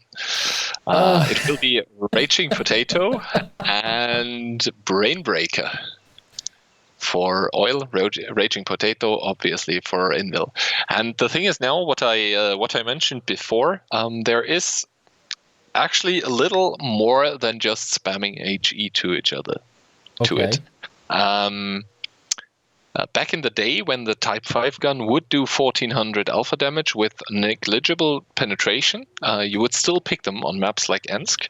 And if 2 Type 5s would meet each other, they would actually try not to splash each other, like to shoot each other directly, but rather to splash the ground below the enemy, because the belly armor is so weak that you would get a lot more splash than hitting them directly. Okay. Let's see if one of those players still remembers it. Also, if you go a little to the left or to the right under the tank, you can even track him while doing damage. That is obviously, if you manage to hit the track on the inside below the tank, that's the best thing that could happen to you, because the explosion is closer to the belly armor and you get the critical damage for the tracks. Never knew about the splashing underneath the tank, but I didn't really play the Type 5 in those days. I grinded through the Type 4 and gave up. Okay, so this will be the last match for this evening, guys. So hopefully EU can win this again. Glory to the EU. All glory to the Hypnotoad. But yeah, I think it is the good hash though. I don't think it's like a double barrel tank. It doesn't make you go faster. Well, does it actually in the double barrel tanks? It does actually make. Did you know? Not only does it make you faster, but do you know if you're on your side, you can flip yourself back upright? What? No. You didn't know that? No, I did not. So if you're on your side with a double barrel, if you double fire at the ground, you will flip yourself back upright. I never knew that. I've tested it frequently. Okay. I've not been on the side that frequently yet in double barrel tanks, but good to know, I guess. Okay, we can see, yeah, on Siegfried line now, the 2 Type 5s are probably going to battle it out either around or in the square in before that, I guess, administrative building. And,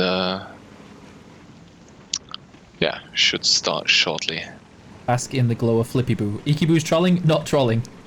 I will be testing it later. Count on it.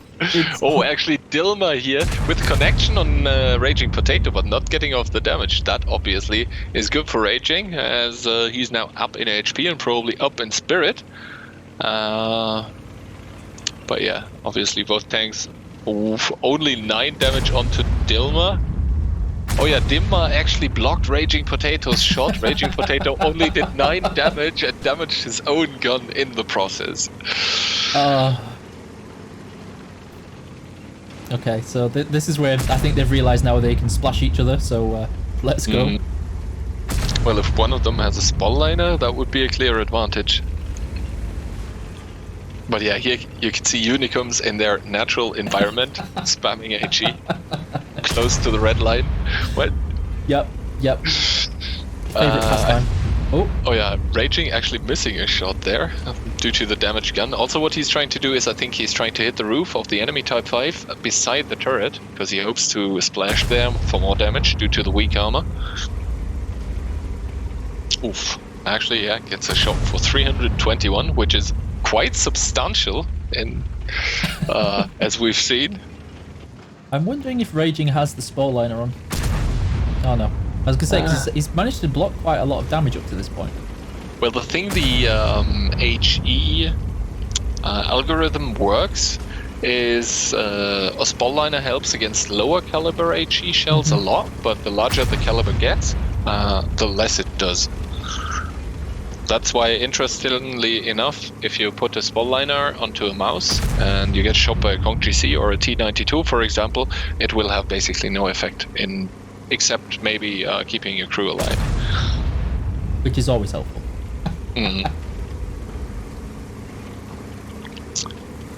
This is where the sumoing really starts. Yes, the 2 Japanese ringers are at it.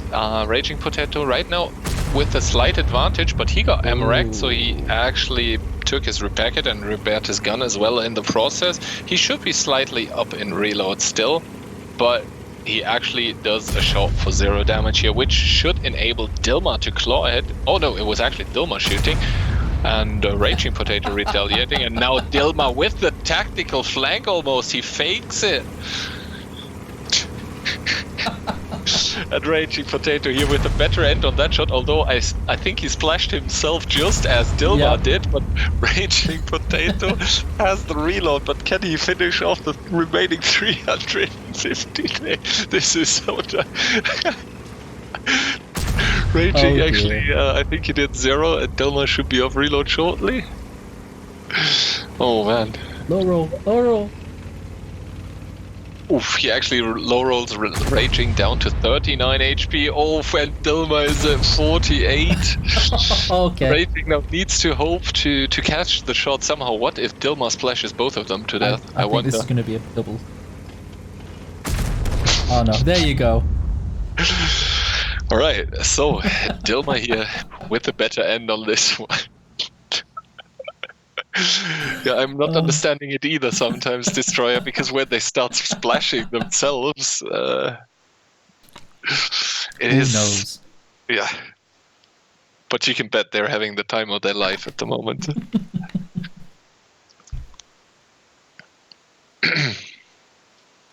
Okay. Come on, Potato. Don't give him this. No, don't give him the 2-0. At least even it up right now. How does this gameplay require skill to play? Well, maximizing. You need to roll high. You need the skill to roll high. Yep. No, actually, like you need to. What you need to do is you need to block the enemy gun. So he splashes himself and maybe damages his own gun. So you need to block the shot if you can. And also you need to know about and shoot at the weaker parts of the armor. So you don't want to directly splash the front armor, but as I said, you want to splash the hull roof, the turret roof, all of that stuff.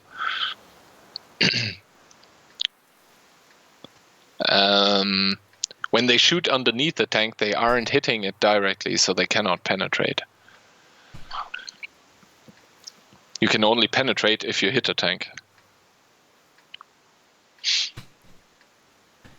come on, Raging. You got this, buddy. I believe in you. So yeah. It's Oh, we can actually see Raging has a spotliner. Dilma does not. Dilma went for the gun stabilizer. I figured as much with, especially with the splash damages, doing less to Raging. Yeah, but how did Dilma win then the last game? By Raging splashing himself over and over, or what? I think Raging hit the tip of Dilma's barrel like 2 or 3 times. Then well played to Dilma for judging where the shell was gonna go and putting the gun directly in the path. This, I did notice those funky little pen marks that you get on the mod going through his barrel. This is the new Clan Wars format soon. 15v15 type 5s. Wait.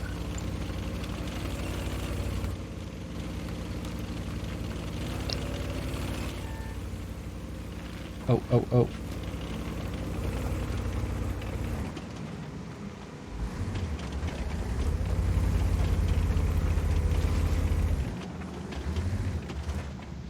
Alright, so here we go. Countdown done. Should be, as you can see.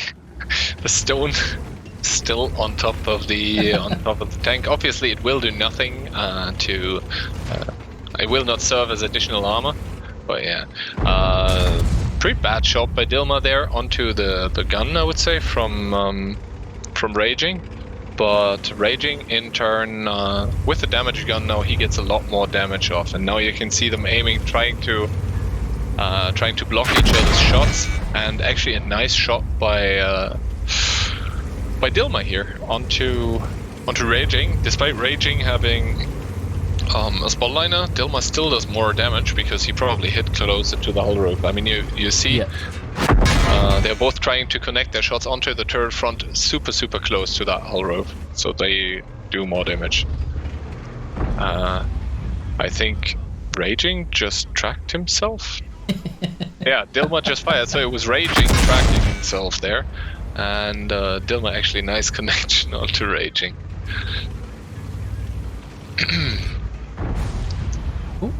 That one, however, was nicely done by both sides, both getting a clean shot in with damage. Obviously, with that damaged gun, Raging needs to be careful not to aim too low, otherwise it will hit the front plate and then he gets almost no damage out of it. You can see also how they both try to block each other's shots by wiggling left and right. So somebody's asking, why not shooting tracks? Wouldn't that do more damage than flat armor? In the side scrape, well, in the face hug they're in right now, they don't have enough gun compression to even shoot at the tracks. No, I thought maybe Dilma was tracked then, but nope. I think, Dilma was tracked there for a second. Oh yeah, and I think he just did a shot for 0. How many people we are watching? Well, you're watching a 1v1 and there's currently 1.2k on Twitch. Oh, is that an ammo rack? Nope. But yeah, you can see now Raging, he fakes going for the gun and then he shoots the turret front in hopes of splashing down into the hull. Tracking himself again.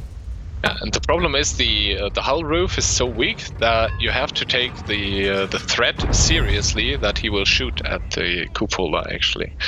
But yeah, Dilma again, nice. You can see now his gun at the front. That was actually where Raging hit. And again, he's doing a good job here of mitigating that damage he takes. But actually, nice 400 connection. That was a direct connection onto the hull roof. That was why it was so much damage. 400. Obviously, putting Raging Potato into a commanding position here in this game, as it is drawing to a close here with 854 on Raging and only 287 remaining on Dilma. If he gets unlucky, he's out in one shot in this game. There is another straight up bounce with HE from Dilma, not dealing damage, and now Raging is reversing, desperately trying to get that shot, and he gets it onto the hull roof. Well played to Raging this game. Huzzah. Actually with a quite nice HP lead at the end, which means we get treated to one more round of 1v1s in Type 5. One more Cannonball Godzilla battle.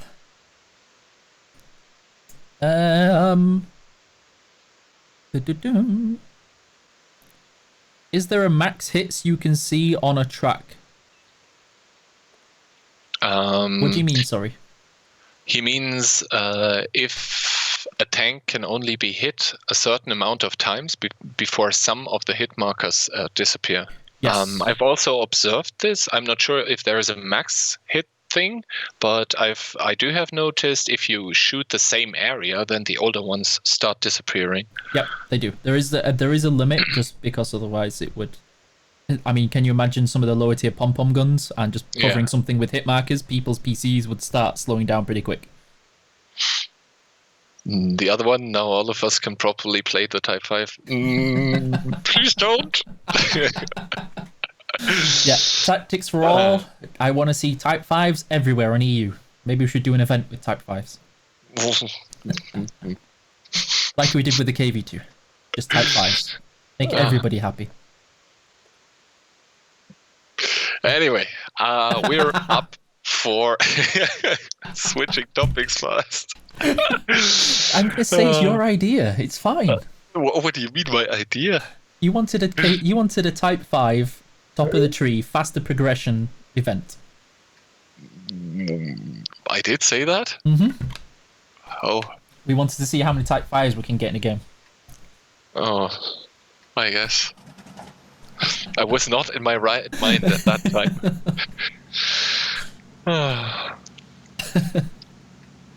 I have my Type 5 already, and it's happily sitting in the garage. I doesn't want to be bothered. At least that's the impression I get from it.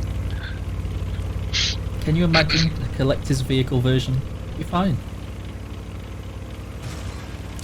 You didn't change it to 1v1? It's because we can't change it. It's down to the observer. Okay. We are basically seeing exactly what you're seeing. We're just talking about it. We're along for the ride. And Svitman. Oh, I see Svitman in chat. I missed you briefly there. Svitman is the man with the plan and has done all of this in amazing fashion for today. Yeah. Please consider following his channel. Yeah. Because he's actually done quite a lot. Not only has he done the observing today, he's also done the camos, which are beautiful, which we can see right now on Dilma and later on Raging. He's given us this clean feed, and yeah, just overall, great guy. Really cool guy. He's even the score, yeah. See, I forgot the score and he did as well. Oh, I see it's fixed. Okay. This is played on EU1, by the way, Destroyer. Oh, yeah. Yeah, Svitman's done an amazing job today. Yep. Okay, come on. Alright, I think the observer has given a go now. So, let's go. We can see Dilma is... we are in Dilma's view right now. We see exactly how he aims and what he does. And he was right now trying to look around the corner, see what Raging Potato was up to. And now I think he will try to get the track or something. Raging Potato fleeing from Dilma with right now advancing.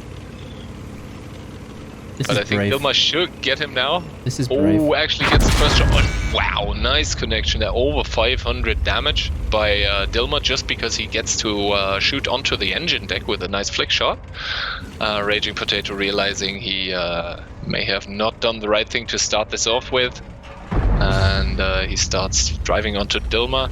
Dilma, however, nice connection onto Raging's cupola. He actually penned.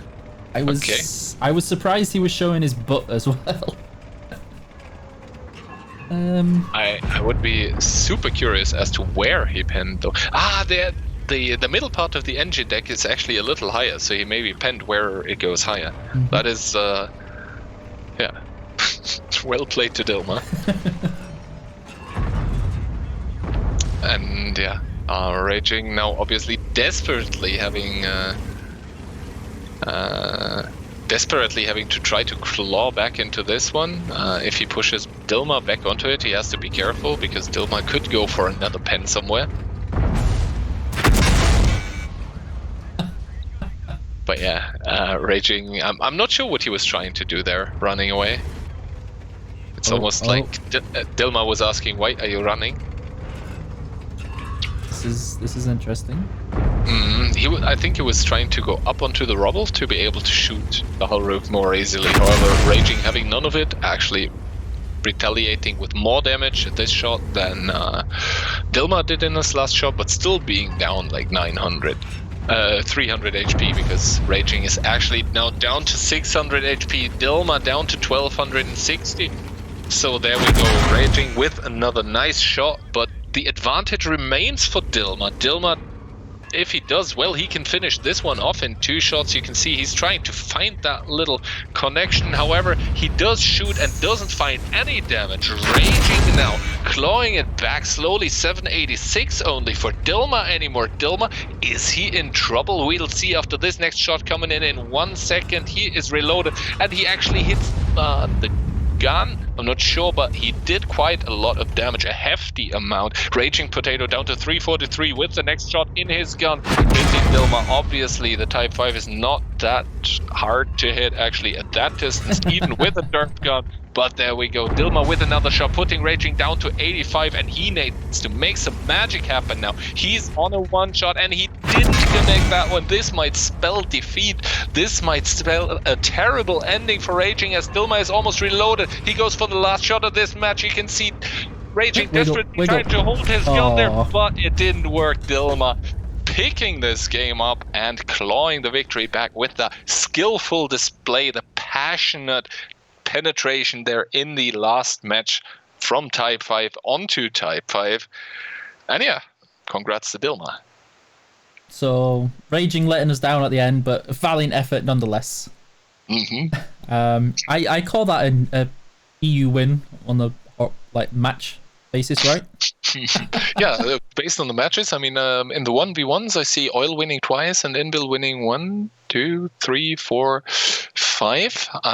So if you take the 15v15 match, which obviously RU won as another match, so we have a 5 versus 3 today in this stream. So thank you all, thank you everyone, and thank you to the teams. I'm definitely not letting that go through, guys. It's not happening. It's going to keep getting held by Automod. It is not being let through. Okay, so this is where we come towards the end. And I want to thank Svitman for being awesome.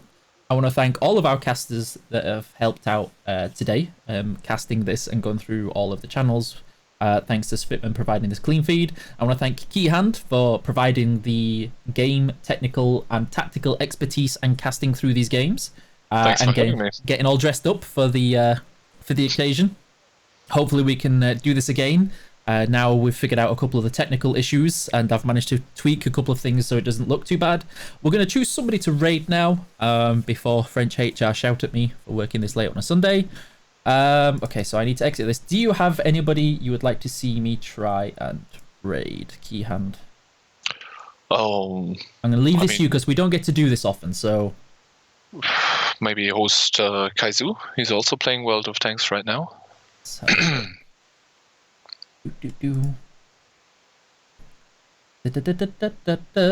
There he is. Okay. Here we go. So we're gonna raid Kazoo, but I'm gonna also link you twitch.tv/Svitman. If I type this right, it's not Svitmans, it's Svitman. I'm gonna check I've typed the link properly, and this is the person that you need to go and click on a follow, show him some love for being awesome and amazing today. I'm gonna wish you all a wonderful morning, evening, or night, depending on where you're at. I will maybe see you tomorrow. I've got I'm going to be streaming the new PvE mode going on. I hope to see you streaming it too, Keyhand. Yeah, I will be. Maybe I'll even stream a little today in the evening also. But yeah, I can't wait for the PvE mode as well. When will it actually come? Will it come tomorrow? The day It after? should come tomorrow. Tomorrow. Okay. We've actually got an EU3 server coming with it, just to help with everything. And whole new server. Whole new server. It's only going to be temporary, so we'll see how that goes. But yeah, so make sure you check it out tomorrow. We're going to have the stream. We're going to raid Kazoo. Haven't seen him streaming in quite a while, to be honest. But he used to play in WGL, if I remember correctly. He used to play WGL, and recently he's picked up streaming quite a lot, actually. So yeah, if you want to see good gameplay and often, then you'll be perfect there. Okay, so in 5 seconds, we're going to go to the raid. I'm going to click stop streaming on this one right now, guys. Thank you so much again, and I will see you on the battlefield.